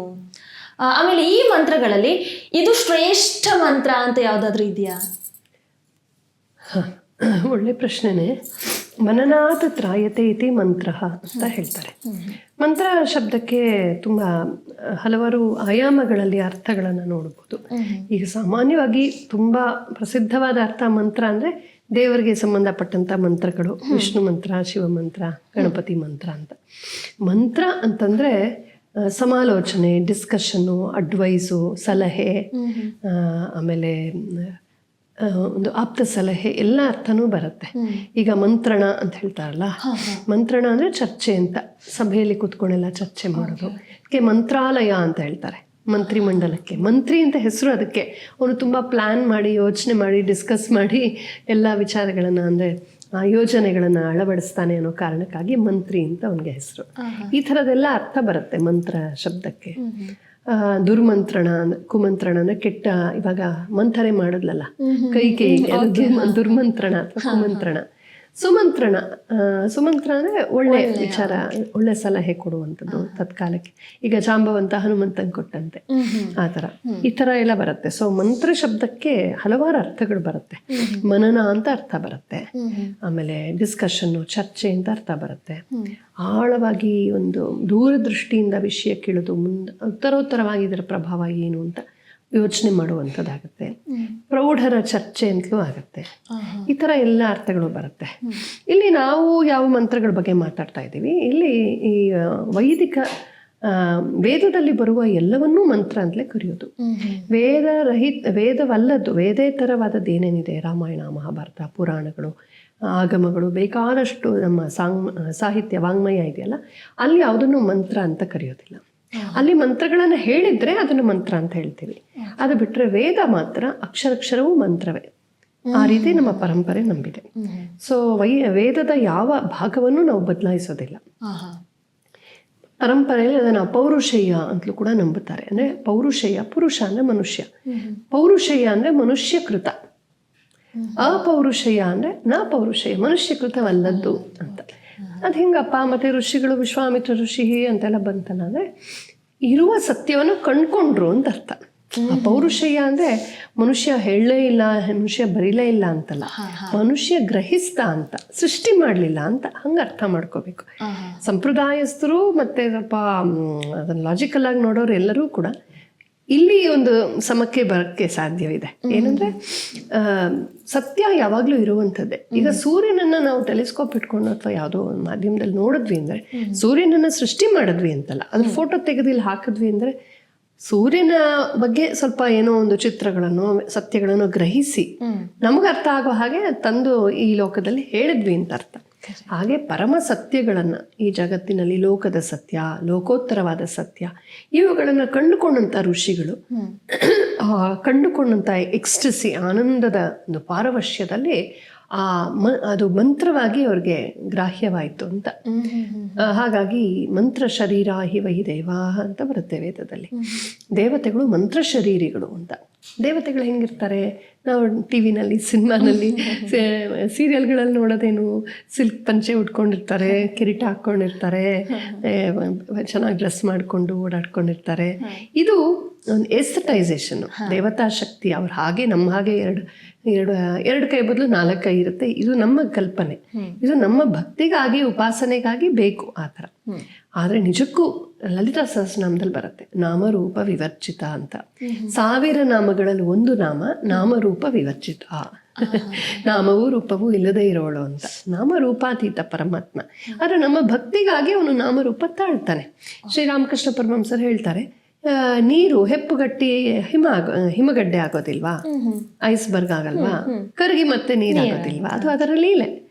ಅದು ವ್ಯತ್ಯಾಸ ಏನಿಲ್ಲ, ನೀರಿಗೂ ಹಿಮಗಡ್ಡೆಗೂ ವ್ಯತ್ಯಾಸ ಇಲ್ಲ, ಆಕಾರದಲ್ಲಿ ಮಾತ್ರ ವ್ಯತ್ಯಾಸ. ಆ ಘನೀಭೂತವೂ ಆಗ್ಬೋದು. ಹಾಗೆ ಭಕ್ತಿಯ ಶೈತ್ಯಕ್ಕೆ ಭಗವಂತ ಸಾಕಾರನಾಗ್ತಾನೆ, ಜ್ಞಾನದ ಉಷ್ಣಕ್ಕೆ ಅವನು ನಿರಾಕಾರನಾಗ್ತಾನೆ ಅಂತ. ಈ ಸಾಕಾರ ನಿರಾಕಾರಗಳ ಲೀಲೆ ನಮ್ಮಲ್ಲಿದೆ. ಹಾಗಾಗಿ ನಮ್ಮಲ್ಲಿ ಭಕ್ತಿ ಪರಂಪರೆ ಆಗಲಿ, ಜ್ಞಾನ ಪರಂಪರೆ ಆಗಲಿ, ನಿಜವಾದ ಯಾರು ಪ್ರಾಮಾಣಿಕರಿರ್ತಾರೋ ಅವ್ರು ಯಾರು ಇದ್ದೇ ಸರಿ ಮಿಕ್ಕಿದಲ್ಲ ತಪ್ಪು ಅಂತ ಹೇಳಲ್ಲ. ಅದು ಅಹಂಕಾರದ ಲಕ್ಷಣ. ಭಗವಂತನ ವಿಷಯದಲ್ಲಿ ಇವನು ಹೀಗೆ ಅಂತ ಹೇಳಕ್ ನಾವ್ಯಾರು? ಕರೆಕ್ಟ್ ಅಲ್ವಾ? ಅತ್ಯತಿಷ್ಠ ದಶಾಂಗುಲಂ ಅಂತ ವೇದ ಹೇಳುತ್ತೆ. ನಾನು ತಿಳ್ಕೊಂಡೆ ಅಂದರೆ ಇನ್ನೊಂದು 10 ಅಂಗುಲ ಮೇಲಿರ್ತಾನವನು ಅಂತ. ಪರಮಾತ್ಮನನ್ನ ಹೀಗೆ ಅಂತ ಹೇಳಕ್ಕಾಗಲ್ಲ. ಅದಕ್ಕೆ ಅವನು ಅನಿರ್ವಚನೀಯ. ಬಾಯಲ್ಲಿ ಹೇಳಕ್ಕಾಗಲ್ಲ. ಅವನಿಗೆ ಅತುಲ್ಯ, ಅಚಿಂತ್ಯ ಅಂತೆಲ್ಲ ಹೆಸರು ನಾವು ನೋಡ್ತೀವಲ್ಲ, ಅಚಿಂತ್ಯ, ಅವನ ಊಹಿಸಕ್ಕಾಗೋದಿಲ್ಲ. ಅಪ್ರಮೇಯ, ಅಳತೆಗೆ ಸಿಕ್ಕದೆ ಇರೋನು. ಅಮೇಯ, ಅಪ್ರಮೇಯ, ಅಚಿಂತ್ಯ, ಅತುಲ್ಯ, ಈ ಪದಗಳೇನೇನು ಹೇಳಿ. ಅಚ್ಯುತ ಅಂದರೆ ಯಾರೂ ಮುಟ್ಟಿಲ್ಲ, ನಮ್ಮ ಮನಸ್ಸೂ ಮುಟ್ಟಿಲ್ಲ ಅವನ. ಮನಸ್ಸು ಬುದ್ಧಿ ಮಾತುಗಳಲ್ಲೂ ಅವನನ್ನು ಗ್ರಹಿಸಕ್ಕಾಗಲ್ಲ. ಅದಕ್ಕೆ ಅವನು ಅಚ್ಯುತ. ಇದೆಲ್ಲ ಹೆಸರುಗಳು ನೋಡಿದಾಗಲೇ ನಮ್ಗೆ ಅರ್ಥ ಆಗುತ್ತೆ. ಪರಮಾತ್ಮ ನನ್ನ ಊಹೆಗೆ ಮೀರಿದಂಥವನು. ನನ್ನ ಭಕ್ತಿಗಾಗಿ ಅವನು ನಂಗೆ ಕಾಣಿಸ್ಕೊಳ್ತಾನೆ. ರಾಮನಾಗಿ, ಕೃಷ್ಣನಾಗಿ, ವಿಷ್ಣು, ಶಿವ, ಗಣಪತಿ ಕಾಣಿಸ್ಕೊಳ್ತಾನವನು. ಅದು ಅವನ ಲೀಲೆ, ಅವನ ಕೃಪೆ ಅದು. ಆದರೆ ನನಗಿದು ಕಾಣಿಸ್ಬಿಟ್ರೆ ಇದೊಂದೇ ಕರೆಕ್ಟ್, ಮಿಕ್ಕಿದ್ದೆಲ್ಲ ತಪ್ಪು ಅನ್ನೋದು ಅಹಂಕಾರದ ಲಕ್ಷಣ. ಅವರು ಸಂಪ್ರದಾಯಸ್ಥರೇ ಆಗಲಿ, ಅವ್ರು ಯಾರೇ ತುಂಬ ಮಾಡರ್ನೇ ಆಗಲಿ, ಯಾರೇ ಆಗಲಿ, ಅವರಲ್ಲಿ ಅದು ಮೂರ್ಖತನ, ಅದು ಅಹಂಕಾರ ಆಗುತ್ತೆ. ಸೊ ಮಂತ್ರ ಶರೀರ ಇವ ದೇವಾಹ ಅನ್ನುವ ಪದ ಈ ವಾಕ್ಯದಲ್ಲೇ ದೇವತೆಗಳು ಹೆಂಗಿರ್ತಾರೆ? ಮಂತ್ರವೇ ಅವರ ಶರೀರ, ನಾದಮಯವಾಗಿರ್ತಾರೆ. ಹಾಗಾಗಿ ಅವರೊಂದು ನಾದ.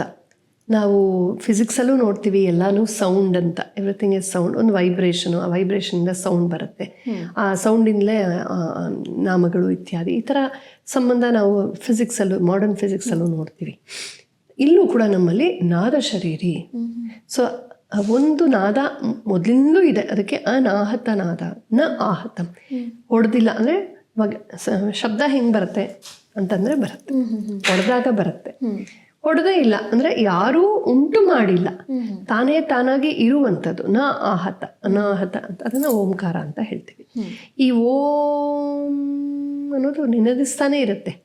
ನಾವು ಹೊಸದಾಗಿ ಹೇಳೋದಲ್ಲ, ಅದಕ್ಕೆ ಕನೆಕ್ಟ್ ಆಗೋದು. ವೈಫೈ ಪಾಸ್ವರ್ಡ್ ಪಡ್ಕೊಂಡಂಗೆ ವೈಫೈ ಇದ್ದೇ ಇದೆ, ನಮ್ಮ ಪಾಸ್ವರ್ಡ್ ಸಿಕ್ಕರೆ ಅದಕ್ಕೆ ಕನೆಕ್ಟ್ ಆಗ್ತೀವಿ. ಹಾಗೆ ಓಂಕಾರ ಅನ್ನೋ ಅದು ಸದಾ ಇರುವಂಥ ಏಕೈಕ ಅಸ್ತಿತ್ವ.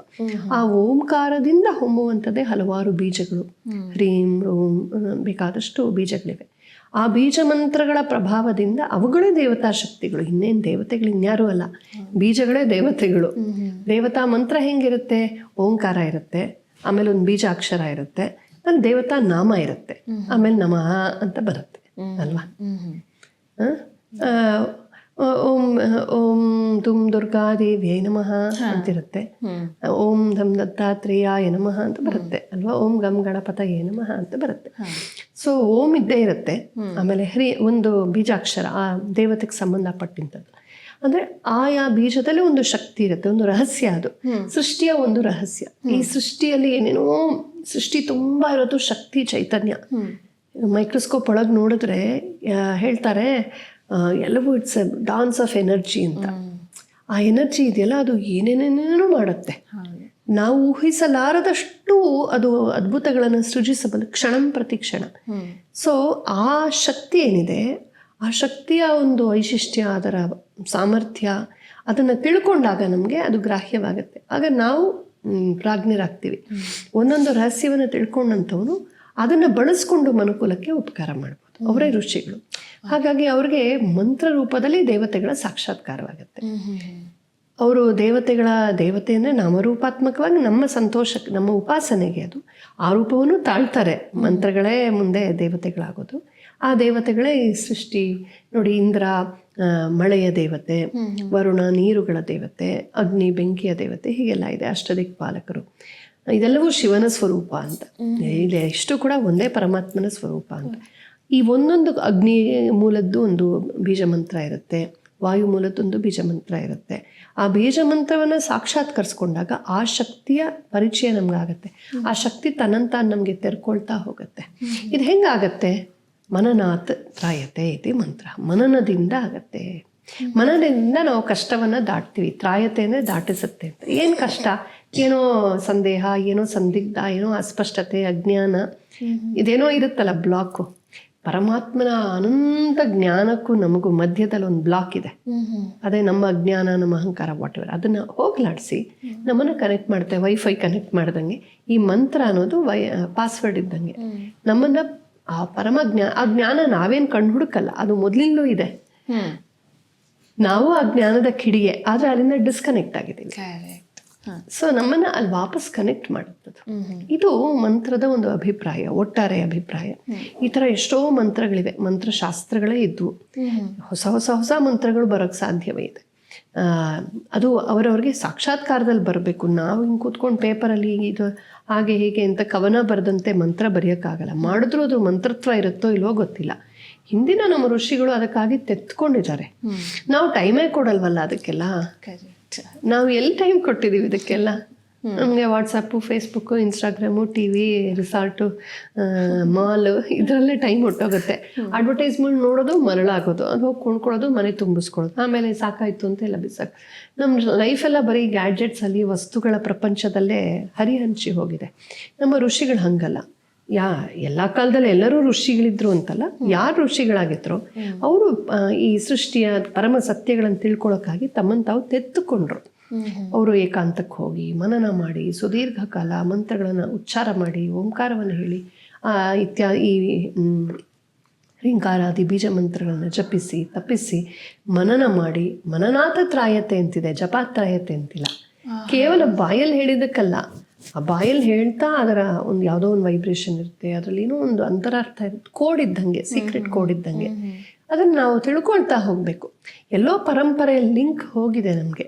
ಏನಾಗಿದೆ ಅಂದರೆ ಬಹುಶಃ ನನಗನ್ಸೋದು ಗೊತ್ತಿಲ್ಲ, ಇದು ಅಥೆಂಟಿಕ್ ಅಂತ ನಾನು ಹೇಳ್ತೀನಿ, ನನ್ನ ಅಭಿಪ್ರಾಯ ಹೇಳ್ತಿದ್ದೀನಿ. ವೇದ ಕಾಲದಲ್ಲಿ ಋಷಿತ್ವ ಇತ್ತು, ವೇದೋತ್ತರ ಕಾಲದಲ್ಲಿ ಪಾಂಡಿತ್ಯ ಉಳ್ಕೊಳ್ತು. ಋಷಿತ್ವ ಎಲ್ಲೋ ಸ್ವಲ್ಪ ಕಡಿಮೆ ಆಗ್ತಾ ಬಂತು ಅಂತ ನನಗನ್ಸುತ್ತೆ.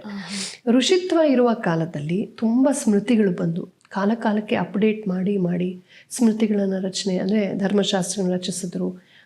ಆಯಾ ದೇಶದ ಕಾಲ ಮತ್ತು ಸಂದರ್ಭಕ್ಕೆ ಅನುಗುಣವಾಗಿ ರೂಲ್ಸ್ ಬದಲಾಗ್ತಾ ಹೋಯಿತು. ಸೋಷಿಯಲ್ ಕೋಡ್, ಸಾಮಾಜಿಕ ಪದ್ಧತಿಗಳು ಇತ್ಯಾದಿ ಬದಲಾಗ್ತಾ ಹೋದವು. ಅಂದರೆ ಏನು ಬೇಕೋ ಆ ಸಮಾಜಕ್ಕೆ ಅಪ್ಡೇಟ್ ಮಾಡ್ತಾ ಹೋದರು.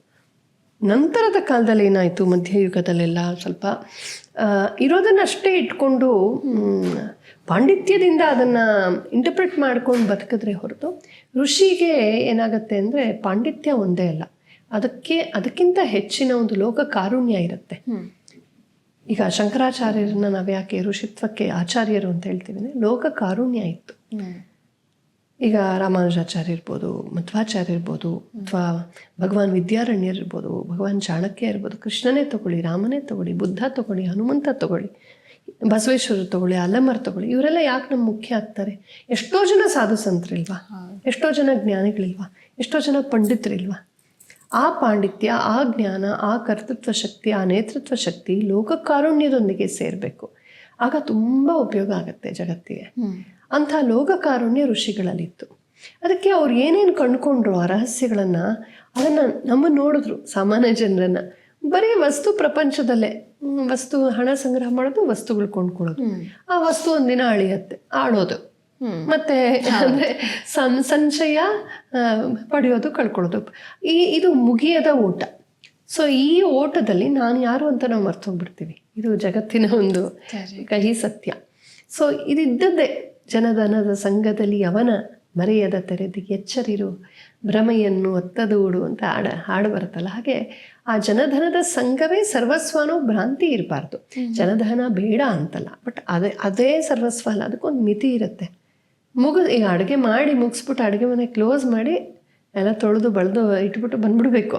ಅಲ್ಲಿ ನೆಕ್ಸ್ಟ್ ಏನು ಮಾಡಲಿ ಅಂತ ಅಲ್ಲೇ ಕೂತಿದ್ರೆ ಇನ್ನು ಅದರ ಆಚೆ ಏನು ಹೊಳಿಯೋದೇ ಇಲ್ಲ. ಹಾಗೆ ಜನಧನದ ಸಂಘದಲ್ಲಿ ಉಳ್ಕೋಬೇಡ, ಆಗಾಗ ಡಿಸ್ಕನೆಕ್ಟ್ ಆಗಿ ಇದಕ್ಕಿಂತ ಹೆಚ್ಚಿನ ಉದಾತ್ತವಾದಂಥ ಒಂದು ವ್ಯಕ್ತಿತ್ವ, ಉದಾತ್ತವಾದ ಸತ್ಯಗಳಿವೆಯಲ್ಲ, ಅದನ್ನು ತಿಳ್ಕೊ ಅಂತ ಋಷಿಗಳು ನಮಗೆ ಸೂಚ್ಯವಾಗಿ ಹೇಳ್ತಾ ಬಂದರು. ಹೆಂಗೆ ತಿಳ್ಕೊಳ್ಳೋದು? ಅವ್ರ ಥರ ಪ್ರೌಢವಾಗಿ ಆಲೋಚನೆ ಮಾಡೋಕ್ಕೆ ನಮಗೆ ಬರಲ್ಲ. ಸೊ ನಮ್ಮನ್ನು ಫೋಕಸ್ ಮಾಡೋಕ್ಕೆ, ಒಂದು ಕಡೆ ಕೂತ್ಕೊಳ್ಳೋದಕ್ಕೆ, ಕಾನ್ಸಂಟ್ರೇಷನ್ ಮಾಡೋಕ್ಕೆ ನಮಗೊಂದು ಮಂತ್ರ ಬೇಕು, ಒಂದು ಆಧಾರ ಬೇಕು. ಒಂದು ನಾಮದ ಆಧಾರವೂ ಬೇಕು, ಒಂದು ರೂಪದ ಆಧಾರವೂ ಬೇಕು. ಸೊ ನಾಮದ ಆಧಾರವೇ ಸಾಕಾರ ರೂಪ, ವಿಷ್ಣು, ಶಿವ ಇತ್ಯಾದಿ. ಯಾವ ಆಗಮೋಕ್ತ ದೇವತೆಗಳು, ವೇದೋಕ್ತ ದೇವತೆಗಳಿದ್ದಾರೆ, ಅದೆಲ್ಲ ಸುಂದರವಾದ ರೂಪಗಳು ನಮ್ಮ ಧ್ಯಾನಕ್ಕೆ. ಅದಕ್ಕೆ ಎಲ್ಲ ಸಿಂಬಾಲಿಸಮ್ ಇದೆ. ಮನಸ್ಸು ಬಂದಂಗೆ ಒಂದೊಂದು ದೇವತೆಯನ್ನು ಸೃಷ್ಟಿ ಮಾಡಿಲ್ಲ. ವಿಷ್ಣುವಿನ ಅಂಶವೂ ಕೂಡ ಸಾಂಕೇತಿಕ. ಅವನ ಶಂಖಕರ್ತ, ಚಕ್ರಕರ್ತ, ಅವನ ಶ್ರೀವತ್ಸ ಗುರುತಿದೆಯಲ್ಲ ಎದೆ ಮೇಲೆ ಮಚ್ಚೆ, ಅದಕ್ಕೂ ಅರ್ಥವಿದೆ. ಅವನ ನೀಲವರ್ಣಕ್ಕೆ ಅರ್ಥವಿದೆ, ಅವನ ಮಲಗಿರೋದಕ್ಕೆ ಅರ್ಥ ಇದೆ, ಅವನ ಕಿರೀಟಕ್ಕೆ ಅರ್ಥ ಇದೆ, ಅವನ ಗದೆಗೆ ಅರ್ಥ ಇದೆ. ಸೊ ಆ ಅನಂತ ಶಯನ ಅವನು. ಇಡೀ ವಿಶ್ ಅಂತಂದರೆ ಪ್ರವೇಶ ಮಾಡೋದು. ವಿಷ್ಣು ಇಡೀ ತನ್ನ ಸೃಷ್ಟಿಯನ್ನೆಲ್ಲ ಪ್ರವೇಶ ಮಾಡಿರುವ ಚೈತನ್ಯ ಸ್ವರೂಪಿ ಅವನು. ಎಲ್ಲೆಲ್ಲೂ ಅವನೇ ಇರೋದು.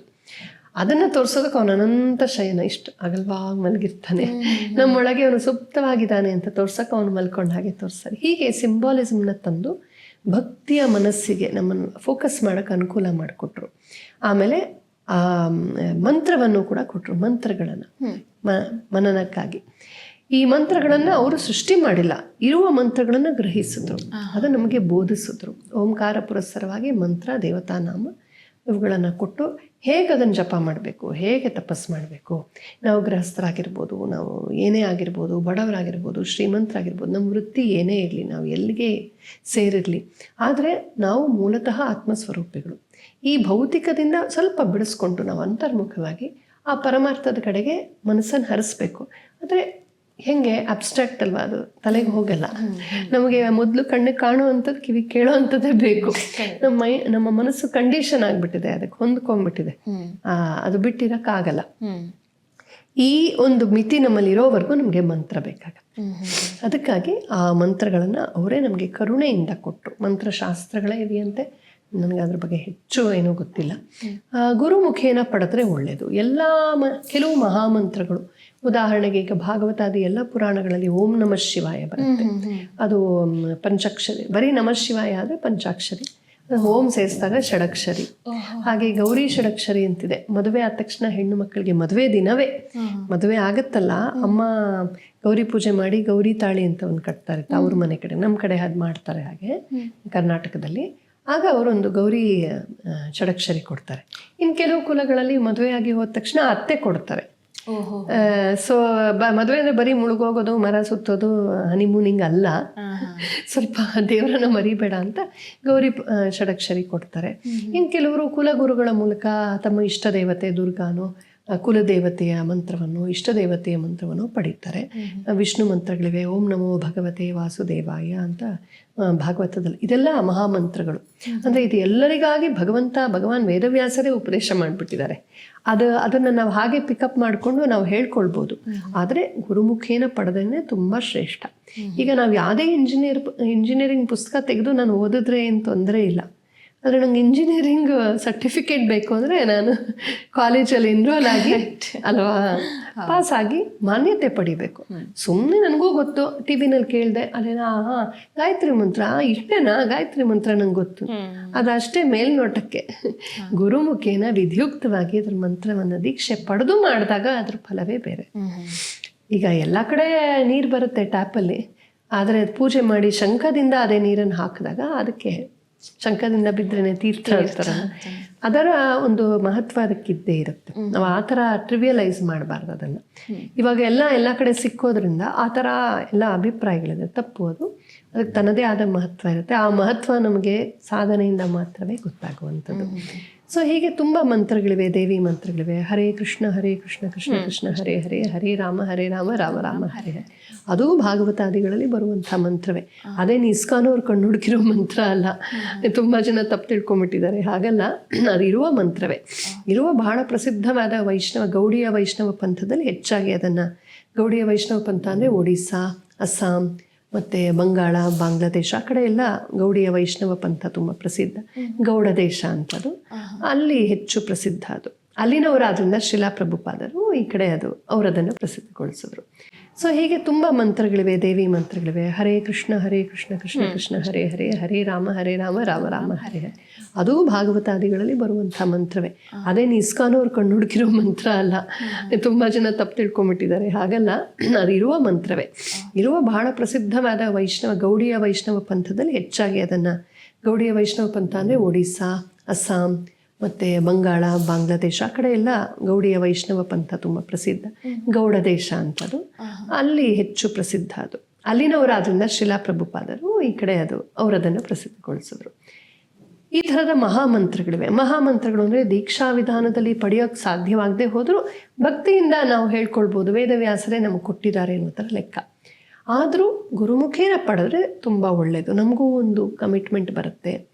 ಆ ಥರದ ಮಂತ್ರಗಳು ತುಂಬ ಇವೆ. ಅದನ್ನು ಎಲ್ಲೋ ಮುಂದೆ ಹೇಳೋದು ಇಲ್ಲ, ಹೇಳೋ ಹಾಗೂ ಇಲ್ಲ. ಈ ಥರ ಹೇಳಿಬಿಟ್ಟು ಇಷ್ಟೇನಾ, ಹಾಗೆಲ್ಲ ನಡೆಯೋದಿಲ್ಲ. ಅದು ಹಾಗೆ ಹೇಳಿದ್ರೂ ಏನು ಪ್ರಯೋಜನ ಆಗಲ್ಲ.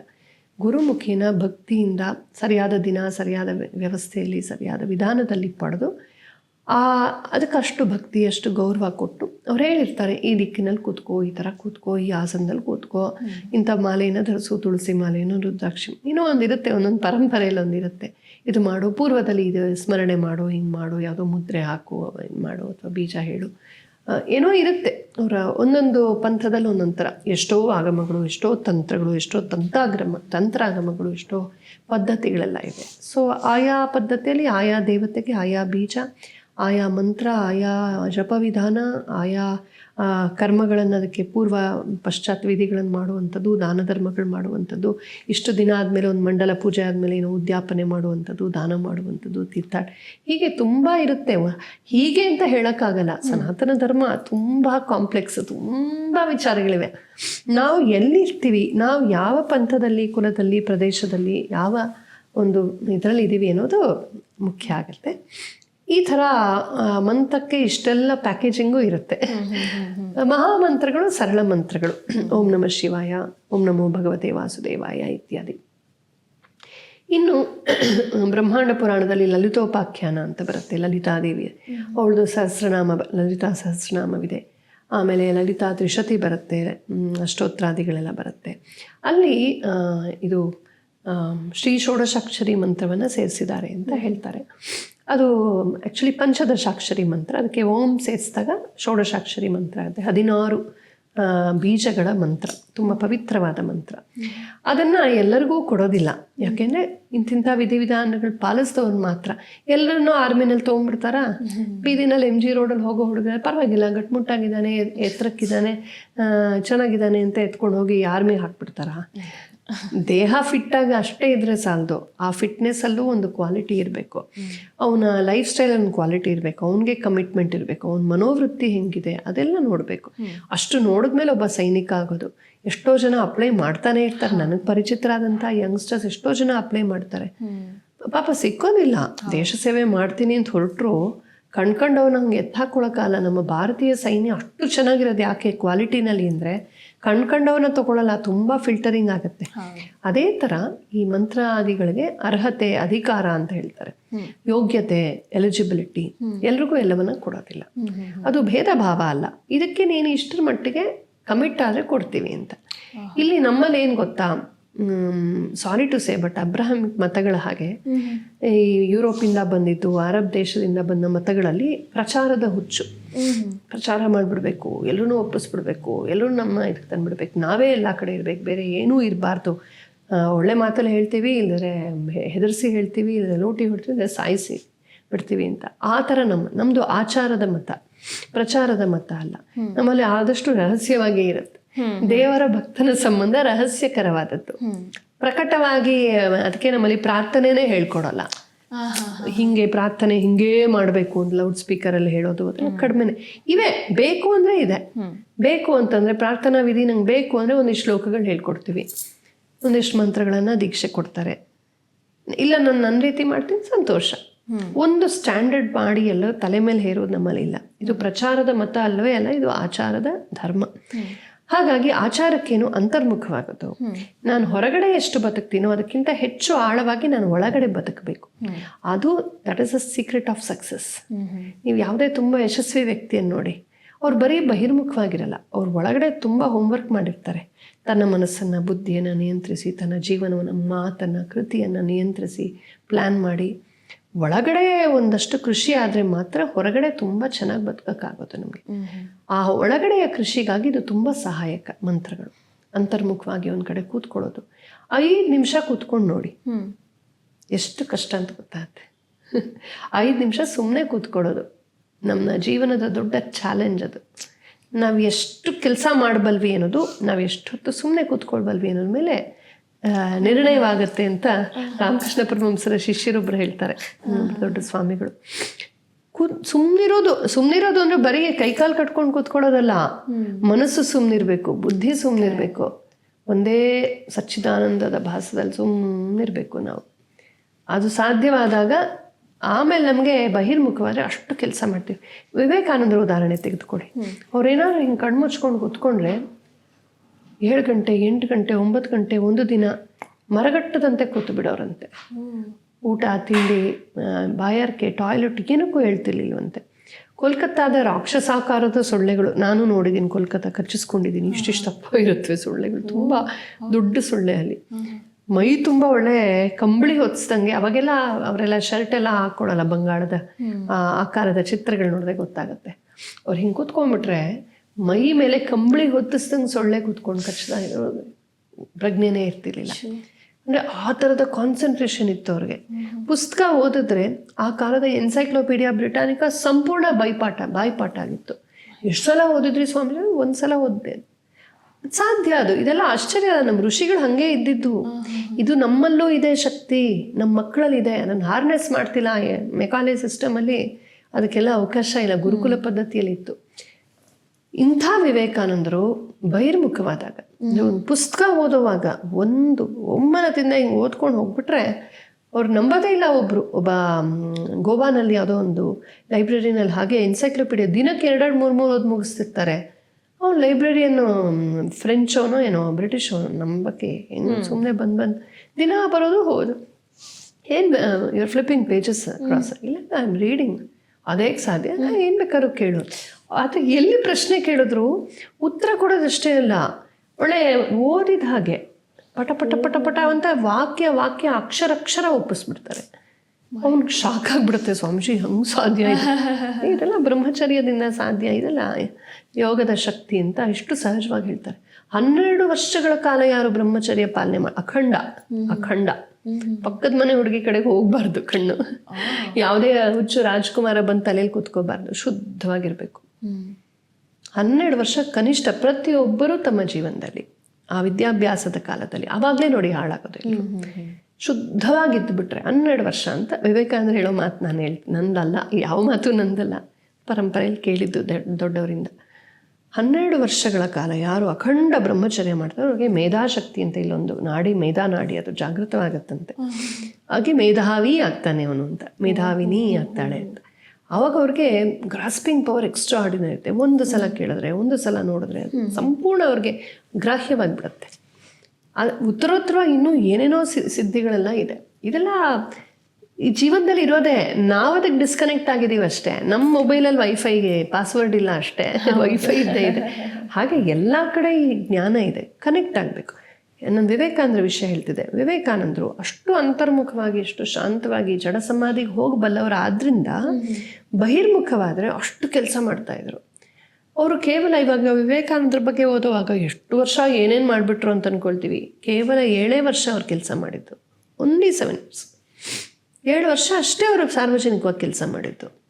32.5 ವರ್ಷ ವಯಸ್ಸಿನವರೆಗೂ ಜಗತ್ತಿಗೆ ಅವ್ರ ಹೆಸರೇ ಗೊತ್ತಿರಲಿಲ್ಲ. ಅವ್ರು ತಮ್ಮ ಹೆಸರು ಹೇಳ್ಕೊಳ್ದೆ ತಿರುಗಾಡ್ತಿದ್ರು, ಹೆಸರೇ ಹೆಚ್ಚಾಗಿ ಹೇಳ್ದೆ ಅವ್ರು ಓಡಾಡ್ಕೊಂಡಿದ್ರು. ಏಕೆಂದ್ರೆ ತಮ್ಮ ಗುರುಬಾಯಿಗಳು ಹಿಂದೆ ಬಂದ್ಬಿಡ್ತಾರೆ ಅಂತ, ಯಾರ ಕಣ್ಗೂ ಬೀಳಬಾರ್ದು ಅಂತ. ಅಲ್ಲಿವರೆಗೂ ಬರೀ ಪರಿವ್ರಾಜಕರಾಗಿದ್ದರು, ಜಗತ್ತನ್ನು ಸ್ಟಡಿ ಮಾಡಿದ್ರು. 32.5 ವಯಸ್ಸಿನಲ್ಲಿ ಅವ್ರು ಅಮೇರಿಕಕ್ಕೆ ಹೋಗಿದ್ದು. ಅಲ್ಲೂ ಮೊದಲೇನು ಅವರ ಸ್ಪೀಚ್ ಆಯಿತು, ಅದಾಯಿತು, ಒಂದು ಸ್ವಲ್ಪ ಕೀರ್ತಿ ಅದು ಫೇಮಸ್ ಆದರು, ಎಲ್ಲ ಕಡೆ ಓಡಾಡಿದ್ರು, ವೇದಾಂತದ ಬಗ್ಗೆ ಮಾತಾಡಿದ್ರು, ಅದೆಲ್ಲ ಆಯಿತು. ಅವರು ಭಾರತಕ್ಕೆ ಬಂದು ರಾಮಕೃಷ್ಣ ಮಠ ಮಿಷನ್ ಸ್ಥಾಪನೆ ಮಾಡಿದ್ದು 1898 ಏನೋ, 97-98 ಸ್ಥಾಪನೆ ಮಾಡಿದ್ದು. ಅದಾದಮೇಲೆ ಅವರು ಬದುಕಿದ್ದು ಎಲ್ಲಿವರೆಗೂ ಗೊತ್ತಾ, 1902ವರೆಗೂ. ಆ ಮಧ್ಯೆ ಇನ್ನೊಂದು ರೌಂಡು ಪ್ರಪಂಚ ಎಲ್ಲ ಸುತ್ಕೊಂಡ್ಬಂದರು. ಅವರು ಭಾರತದಲ್ಲಿದ್ದು ಕೆಲಸ ಮಾಡಿದ್ದು ಹಾಗೆ ಲೆಕ್ಕ ತಗೊಂಡ್ರೆ ಒಂದು 3.5-4 ವರ್ಷ. ಬಟ್ ಆ 3.5-4 ವರ್ಷದಲ್ಲಿ ಅವರು ಎಬ್ಸಿದ ಅಲೆ ಇದೆಯಲ್ಲ, ಏನು ಅದು ಹೆಂಗೆ ಬಂತದು ಅಂದರೆ ಅಷ್ಟು ಅಂತರ್ಮುಖ, ಅಷ್ಟು ಆಳ ಇತ್ತು ಅವ್ರ ಮಾತಲ್ಲಿ. ಇಲ್ಲಿಂದ ಹೇಳಿದ್ರು ಅವ್ರು ಸುಮ್ಮನೆ ಬಾಯಲ್ಲಿ, ನಾನು ಹೇಳ್ಬೋದು RIS awake and stop not till the goal is reached, ಯಾರು ನಮ್ಮ ಮಾತು ಕೇಳ್ತಾರೆ ಅಂತ.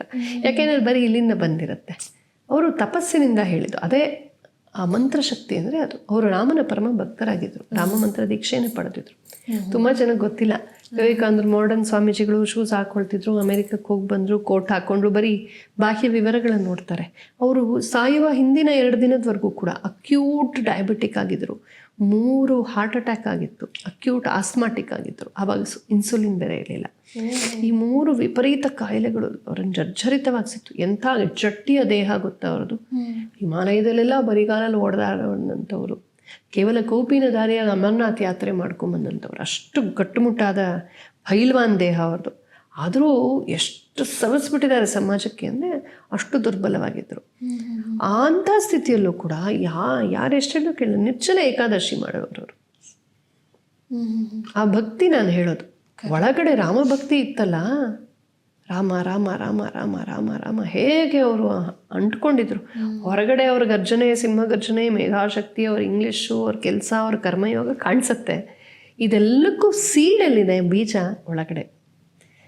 ಈ ಹನುಮಂತನ ಬಗ್ಗೆನೂ ಅದು ಹೇಳ್ತಾರೆ, ಹಿಂದಿನಲ್ಲಿ ಹೇಳ್ತಿರ್ತಾರೆ, ರಾಮ್ ನಾಮ್ ಯಾ ರಾಮ್ ಕಾಮ್ ಅಂತ. ರಾಮನಾಮ ಒಳಗಡೆ, ರಾಮ್ ಕಾಮ್ ಹೊರಗಡೆ. ಅದೇ ಥರ ವಿವೇಕಾನಂದರು ಬದುಕಿದ್ದು. ಸೊ ನಾವು ಜೀವನದಲ್ಲಿ ತುಂಬ ಸಕ್ಸಸ್ಫುಲ್ ಆಗಬೇಕಾದ್ರೆ ಇಂಥದ್ದೊಂದು ಅಂತರ್ಮುಖವಾದ ಒಂದು ಪ್ರಿನ್ಸಿಪಲ್ ನಮ್ಮಲ್ಲಿ ಇರಬೇಕು. ಇನ್ನೊಂದು ಅನುಕೂಲ ಏನು ಗೊತ್ತಾ, ಜೀವನದಲ್ಲಿ ಸುಖ ಬರುತ್ತೆ. ಕೆಲವರು ತುಂಬ ಹೊಗಳ್ಬಿಡ್ತಾರೆ, ಆಹಾ ಎಷ್ಟು ಚೆನ್ನಾಗಿರುತ್ತೆ. ಕೆಲವರು ತೆಗಿಳ್ತಾರೆ, ಬೇಕಾದವರೇ ತೆಗಿಳ್ತಾರೆ. ಗೊತ್ತಿರೋರೇ ಏನೋ ನಮ್ಮ ಬಗ್ಗೆ ಏನೋ ಒಂದು ಹೇಳ್ತಾರೆ, ಯಾರಿಗೂ ಅದು ನಮ್ಮ ಕಿವಿಗೆ ಬೀಳುತ್ತೆ. ಎಲ್ಲದಕ್ಕೂ ರಿಯಾಕ್ಟ್ ಮಾಡೋಕ್ಕೆ ಹೋಗ್ಬಾರ್ದು, ಗೊತ್ತಿಲ್ಲ ಅನ್ನೋ ಥರ ಇರಬೇಕು, ಅಂತರ್ಮುಖವಾಗಿ ಬಿಡಬೇಕು.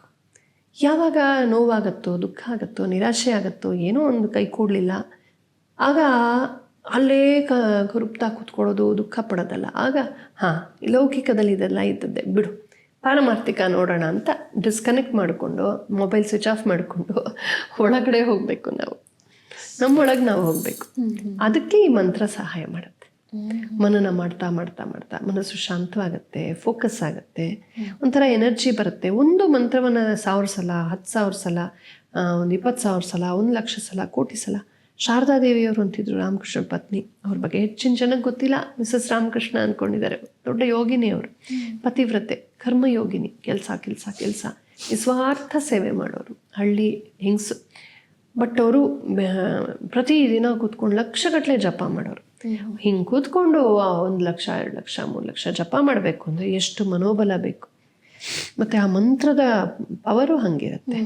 ಆ ಮಂತ್ರದ ಪವರ್ ಬಗ್ಗೆ ಹೇಳೋಕ್ಕೆ ನನಗೆ ಅನುಭವ ಇಲ್ಲ, ಹಾಗಾಗಿ ಏನೇನೋ ಹೇಳಬಾರ್ದು. ಅದೆಲ್ಲ ಅವರವರ ಅನುಭವೈಕ ವೇದ್ಯ. ಅದು ದಿವ್ಯವಾದದ್ದು. ಪರಮಾತ್ಮನ ಅನುಗ್ರಹ ನಮಗೆ ಸಿಕ್ಕತ್ತಲ್ಲ, ಆ ಅನುಗ್ರಹವನ್ನು ವಿವರಿಸೋಕ್ಕೆ ಆಗಲ್ಲ. ಅದು ಅನುಭವೈಕ ವೇದ್ಯ. ತುಂಬ ಚೆನ್ನಾಗಿತ್ತು, ಅದಿದು ಹೇಳ್ಬೋದು. ಹಾಗೆ ಮಂತ್ರದಿಂದ ಏನಾಗುತ್ತೆ ಅನ್ನೋದು ಮಂತ್ರ ಹೇಳಿದವನು ಮಾತ್ರವೇ ಅನುಭವಕ್ಕೆ ಬರೋದು. ಆ ಥರದ ಅನುಭವ ನಮಗಾಗತ್ತೆ. ಅಂತರ್ಮುಖವಾಗಿ ಎಲ್ಲ ಕಳಚ್ಕೊಂಡ್ಬಿಡ್ಬೇಕು. ನಾವು ಗೃಹಸ್ಥರಾದ್ರೇನು, ಮಕ್ಕಳು ಮರಿ ಮೊಮ್ಮಕ್ಕಳು ಗಂಡ ಹೆಂಡತಿ ಎಲ್ಲನೂ ಹೊರಗಡೆನೇ ಸಂಬಂಧ, ಒಳಗಡೆ ಯಾವುದೂ ಇಲ್ಲ. ಒಳಗಡೆ ನಾವು ಒಬ್ಬರೇ ಬಂದಿದ್ದು, ಒಬ್ಬರೇ ಹೋಗೋದು. ಯಾವ ಜನದಲ್ಲಿ ಎಲ್ಲೆಲ್ಲಿ ಹೋಗಿ ಎಲ್ಲೆಲ್ಲಿ ಹುಟ್ಟಿ ಏನೇನು ಸಂಬಂಧಗಳನ್ನು ಇಟ್ಕೊಂಡು ಬಂದಿದ್ದೀವೋ ಇಲ್ಲಿಗೆ ಗೊತ್ತಾ. ಹಾಗಾಗಿ ಇದು ಒಂದು ಚಾಪ್ಟರ್ ಅಷ್ಟೇ ಲೈಫಲ್ಲಿ. ನಾವು ಇದನ್ನು ಡಿಸ್ಕನೆಕ್ಟ್ ಆಗೋದು ತಿಳ್ಕೊಂಡಾಗ ನಮಗೆ ಹೆಚ್ಚಿನ ಸತ್ಯಗಳ ಕಡೆಗೆ ನಾವು ಹೋಗ್ತೀವಿ. ಇದು ಬೇಡ ಅಂತಲ್ಲ, ಇಲ್ಲೂ ಚೆನ್ನಾಗಿರ್ತೀವಿ, ಇದಕ್ಕೆ ಅತೀತವಾದದ್ದಕ್ಕೂ ಚೆನ್ನಾಗಿರ್ತೀವಿ. ಇಲ್ಲೇ ಅಂಟ್ಕೊಂಡ್ಬಿಟ್ರೆ ಇಲ್ಲಿ ನಿರಾಶೆ ಆದ ತಕ್ಷಣ ನೋವಾಗ್ಬಿಡುತ್ತೆ. ಹಾಗೆ ದ್ವೇಷ, ಕೋಪ, ರಿವೆಂಜು. ನಮ್ಮ ಎಷ್ಟೋ ಹುಡುಗಿರು ತಲೆ ಕೆಡಿಸ್ಕೊಳ್ತಾರೆ ನೋಡಿ. ಈ ಲವ್ ಫೇಲ್ಯೂರ್ ಅಂತಲೋ, ಮತ್ತೊಂದು ಅಂತಲೋ, ಅಥವಾ ನಮ್ಮ ವಿದ್ಯಾರ್ಥಿಗಳಿಗೆ ಮಾರ್ಕ್ಸ್ ಕಡಿಮೆ ಬಂತು ಅಂತಲೋ, ಅಪ್ಪ ಬೈತು ಅಂತಲೋ, ಟೀಚರ್ ಬೈತು ಅಂತಲೋ ಡಿಪ್ರೆಷನ್ ಹೋಗೋದು, ಸೂಸೈಡ್ ಮಾಡ್ಕೊಳ್ಳೋದು. ನಾನ್ ಸೆನ್ಸ್ ಅದು. ಅಷ್ಟಕ್ಕೇನ ಅಷ್ಟು ಬೇಗ ಜೀವನದಲ್ಲಿ ಸೋಲು ಒಪ್ಕೋಬಾರ್ದು. ಯಾವಾಗ ಒಪ್ಕೊಳ್ತೀವಿ ಲೌಕಿಕವೇ ಸರ್ವಸ್ವ ಅನ್ಕೊಂಡಾಗ. ಲೌಕಿಕವೇ ಸರ್ವಸ್ವ ಅಲ್ಲ, ಅದು ಒಂದಷ್ಟೇ. ಅಧ್ಯಾತ್ಮವೇ ಸರ್ವಸ್ವ ಅಂತ ತಿಳ್ಕೊಂಡವನಿಗೆ ನೋವು, ನಿರಾಶೆ ಎಲ್ಲವೂ ಅಂತರ್ಮುಖವಾಗುತ್ತೆ. ಆಗ ನಮಗೆ ಸೊಲ್ಯೂಷನ್ ಸಿಕ್ಕತ್ತೆ. ಹೌದು, ನಾನು ಬದುಕೋದು ಇಲ್ಲಿ, ಈ ಹೊರಗಡೆ ಯಾರಾದರೆ ಏನು, ಯಾವ ಲಾಸ್ ಅಲ್ಲ, ಯಾವ ಗೇನ್ ಅಲ್ಲ. ನಾವು ಹಂಗೆ ಅನ್ಕೊಳ್ತೀವಿ ಅಷ್ಟೆ. ಸಾರಿ ಟು ಸೇ, ನನಗಂತೂ ಹಾಗೆ ಅನ್ಸುತ್ತೆ. ಯಾವ ದೊಡ್ಡ ಲಾಸ್ ಅಲ್ಲ ಜೀವನದಲ್ಲಿ. ಎಂಥ ತಿರಸ್ಕಾರವೂ ಅಲ್ಲ ನನ್ನ ಪ್ರಕಾರ. ಯಾರೇ ನಮ್ಮನ್ನು ತಿರಸ್ಕರಿಸಿದ್ರು ಅದು ತಿರಸ್ಕಾರವಲ್ಲ, ಅವರ ಅಭಿಪ್ರಾಯ ಅಷ್ಟೇ ಅದು. ನಾವು ಯಾಕೆ ತಲೆ ಕೆಡಿಸ್ಬೇಕು? ನಾವೇನೋ ನಾವು ಅದೇ ಆಗಿರ್ತೀವಿ ಅಲ್ವಾ? ಒಂದು ಹುಡುಗಿ ತುಂಬ ದುಃಖವಾಗಿ ಬಂದಿದ್ಲು ನನಗೆ. ತುಂಬ ಒಳ್ಳೆ ಹುಡುಗ, ಎಲ್ಲ ಥರ ಸರಿಯಾಗಿತ್ತು, ನಾನು ತುಂಬ ಇಷ್ಟಪಟ್ಟೆ, ಮನೆಯವರು ಇಷ್ಟಪಟ್ಟರು. ಅವ್ರ ಮನೆಯವರು ಅವ್ನು ಮಾತ್ರ ನಾನು ನಿರಾಕರಿಸ್ಬಿಟ್ಟ. ನಾನು ಹೇಳಿದೆ, ನಿನ್ನನ್ನು ಪಡೆಯೋ ಯೋಗ್ಯತೆ ಅವನಿಗಿಲ್ಲ ಅಷ್ಟೇ ಅಂತ. ನಿನಗೆ ಯೋಗ್ಯತೆ ಇದೆ, ಪ್ರೀತಿ ಇದೆ, ಎಲ್ಲರಿಗೂ ಇಷ್ಟ ಆಯಿತು, ಅವ್ನಿಗೆ ಯೋಗ್ಯತೆ ಇಲ್ಲ ಅನ್ಕೋ ನೀನು. You are not the loser, is a loser ಅಂತ ತಿಳ್ಕೊ. ಯಾವುದಲ್ಲ, ಹೀಗೆ ಯೋಚನೆ ಮಾಡಿರಲಿಲ್ಲ. ನಮಗೆ ನಾವೇ ಸೊಲ್ಯೂಷನ್ ಕಂಡುಕೊಳ್ಬೇಕು. ಆ ಸೊಲ್ಯೂಷನ್ ನಮ್ಮೊಳಗೆ ನಮಗೆ ಸಿಕ್ಕೋದು. ಹೊರಗಡೆನೇ ಇದ್ದರೆ ಇದರಲ್ಲೇ ನಾವು ಮುನ್ಕೊಂಡ್ಬಿಡ್ತೀವಿ.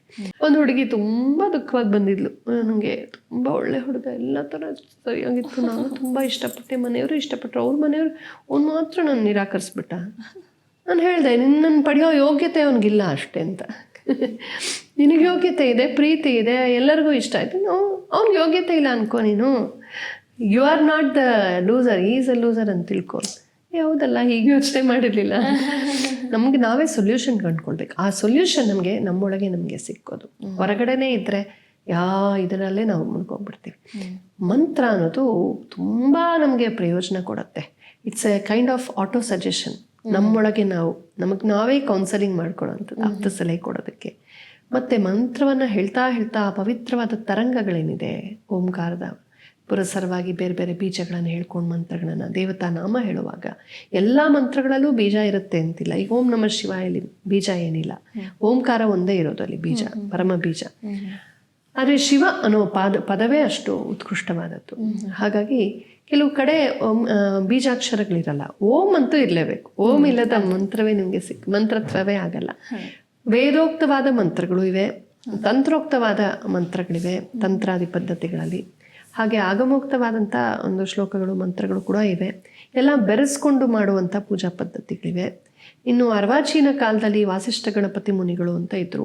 ಅವರು ಎಷ್ಟೋ ಮಂತ್ರಗಳನ್ನ ಸಾಕ್ಷಾತ್ಕರಿಸ್ಕೊಂಡ್ರು ಅಂತ ಹೇಳ್ತಾರೆ.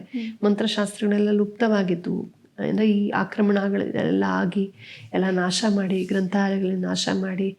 ದೇವಸ್ಥಾನ ಅಂತಂದರೆ ಅದು ಬರೀ ದೇವಸ್ಥಾನ ಅಲ್ಲ, ಒಂದು ದೊಡ್ಡ ವಿದ್ಯಾಕೇಂದ್ರ. ನಮ್ಮ ಪ್ರತಿಯೊಂದು ದೇವಸ್ಥಾನ ಒಂದು ವಿದ್ಯಾಕೇಂದ್ರವಾಗಿತ್ತು. ಈ ಆಚೆಯಿಂದ ಬಂದ ಆಕ್ರಮಣಕಾರರು ದೇವಸ್ಥಾನ ನಾಶ ಮಾಡಿದಾಗಲೆಲ್ಲ ವಿದ್ಯಾ ಪದ್ಧತಿಗಳೆಲ್ಲ ನಾಶವಾಗಿವೆ. ಹಾಗಾಗಿ ನಮಗೆ ಇಂಥ ಎಷ್ಟೋ ಗ್ರಂಥಗಳು, ಇದನ್ನು ಮಾಡುವಂಥ ಎಕ್ಸ್ಪರ್ಟ್ಸು ಅವ್ರು ಬದುಕಿದ್ರೆ ತಾನೇ ಹೇಳಕ್ಕೆ. ಈಗ ಇಡೀ ಪಾಕಿಸ್ತಾನ, ಅಫ್ಘಾನಿಸ್ತಾನದಲ್ಲಿ ನಮ್ಮ ಭಾರತವೇ ಆಗಿತ್ತಲ್ವಾ, ಅಲ್ಲಿ ಎಷ್ಟು ಪವಿತ್ರ ನದಿಗಳಿದ್ವು, ಎಷ್ಟು ಬೆಟ್ಟಗಳಿದ್ವು, ಎಷ್ಟು ಅದ್ಭುತಗಳಿದ್ವು. ನಾವು ಪ್ರಕೃತಿಯನ್ನು ಪೂಜೆ ಮಾಡೋರು, ಅದಕ್ಕೆ ಅದನ್ನೆಲ್ಲ ಮೆಮೊರಿನ ಸೇವ್ ಮಾಡಿದ್ದೀವಿ. ಇಲ್ಲಿ ಪರಾಶರರು ಬಂದರು, ಇಲ್ಲಿ ಪಾಣಿನಿ ಬಂದರು, ಇಲ್ಲಿ ಇವ್ರು ಬಂದರು, ಇಲ್ಲಿ ವಸಿಷ್ಠರು ಬಂದರು, ವ್ಯಾಸ ಗುಹಾ ಅಂತ ಹಿಮಾಲಯದಲ್ಲೂ ಇದೆ. ಅದೇ ಪಾಕಿಸ್ತಾನದಲ್ಲೂ ಓಡಾಡಿದ ವೇದ ಭೂಮಿ ಅದು ಪಾಕಿಸ್ತಾನ. ಗಾಂಧಾರ ದೇಶ, ಅಫ್ಘಾನಿಸ್ತಾನದೆಲ್ಲ ನಮ್ಮ ಪೂರ್ವಜರಿದ್ದ ಜಾಗವೇ. ಏನು ಉಳ್ಕೊಂಡಿದೆ ಮೆಮರಿ? ಅಲ್ಲಿ ಹೋಗಿ ಕೇಳಿ ಅನ್ನೋರು. ಅಂದರೆ ಅವ್ರಿಗೆ ಈ ಕಡೆ ಇಲ್ವಲ್ಲ. ಪ್ರಕೃತಿಯನ್ನು ಪೂಜಿಸದೇ ಇರೋರಿಗೆ ಪ್ರಕೃತಿಯ ಬಗ್ಗೆ ಆ ಥರ ಅನಿಸಲ್ಲ. ಪ್ರಕೃತಿಯನ್ನು ಪೂಜಿಸಿದಾಗ ಪ್ರಕೃತಿಯ ರಹಸ್ಯ ನಮಗೆ ವೇದ್ಯವಾಗುತ್ತೆ. ಸೊ ಅದನ್ನು ಮಂತ್ರ ಅಂತ, ಅದು ಮಂತ್ರಗಳ ಮೂಲಕ ಅದನ್ನು ಟ್ಯಾಪ್ ಮಾಡೋರು. ಮಂತ್ರದ ಬಗ್ಗೆ ಮಾತಾಡುವ ನಿಜವಾದ ಅಥೆಂಟಿಕ್ ಪರ್ಸನ್ ನಾನಲ್ಲ. ಏಕೆಂದರೆ ಅದನ್ನು ತುಂಬ ಅಧ್ಯಯನ ಮಾಡಿರಬೇಕು, ಪ್ರಯೋಗ ಮಾಡಿರಬೇಕು.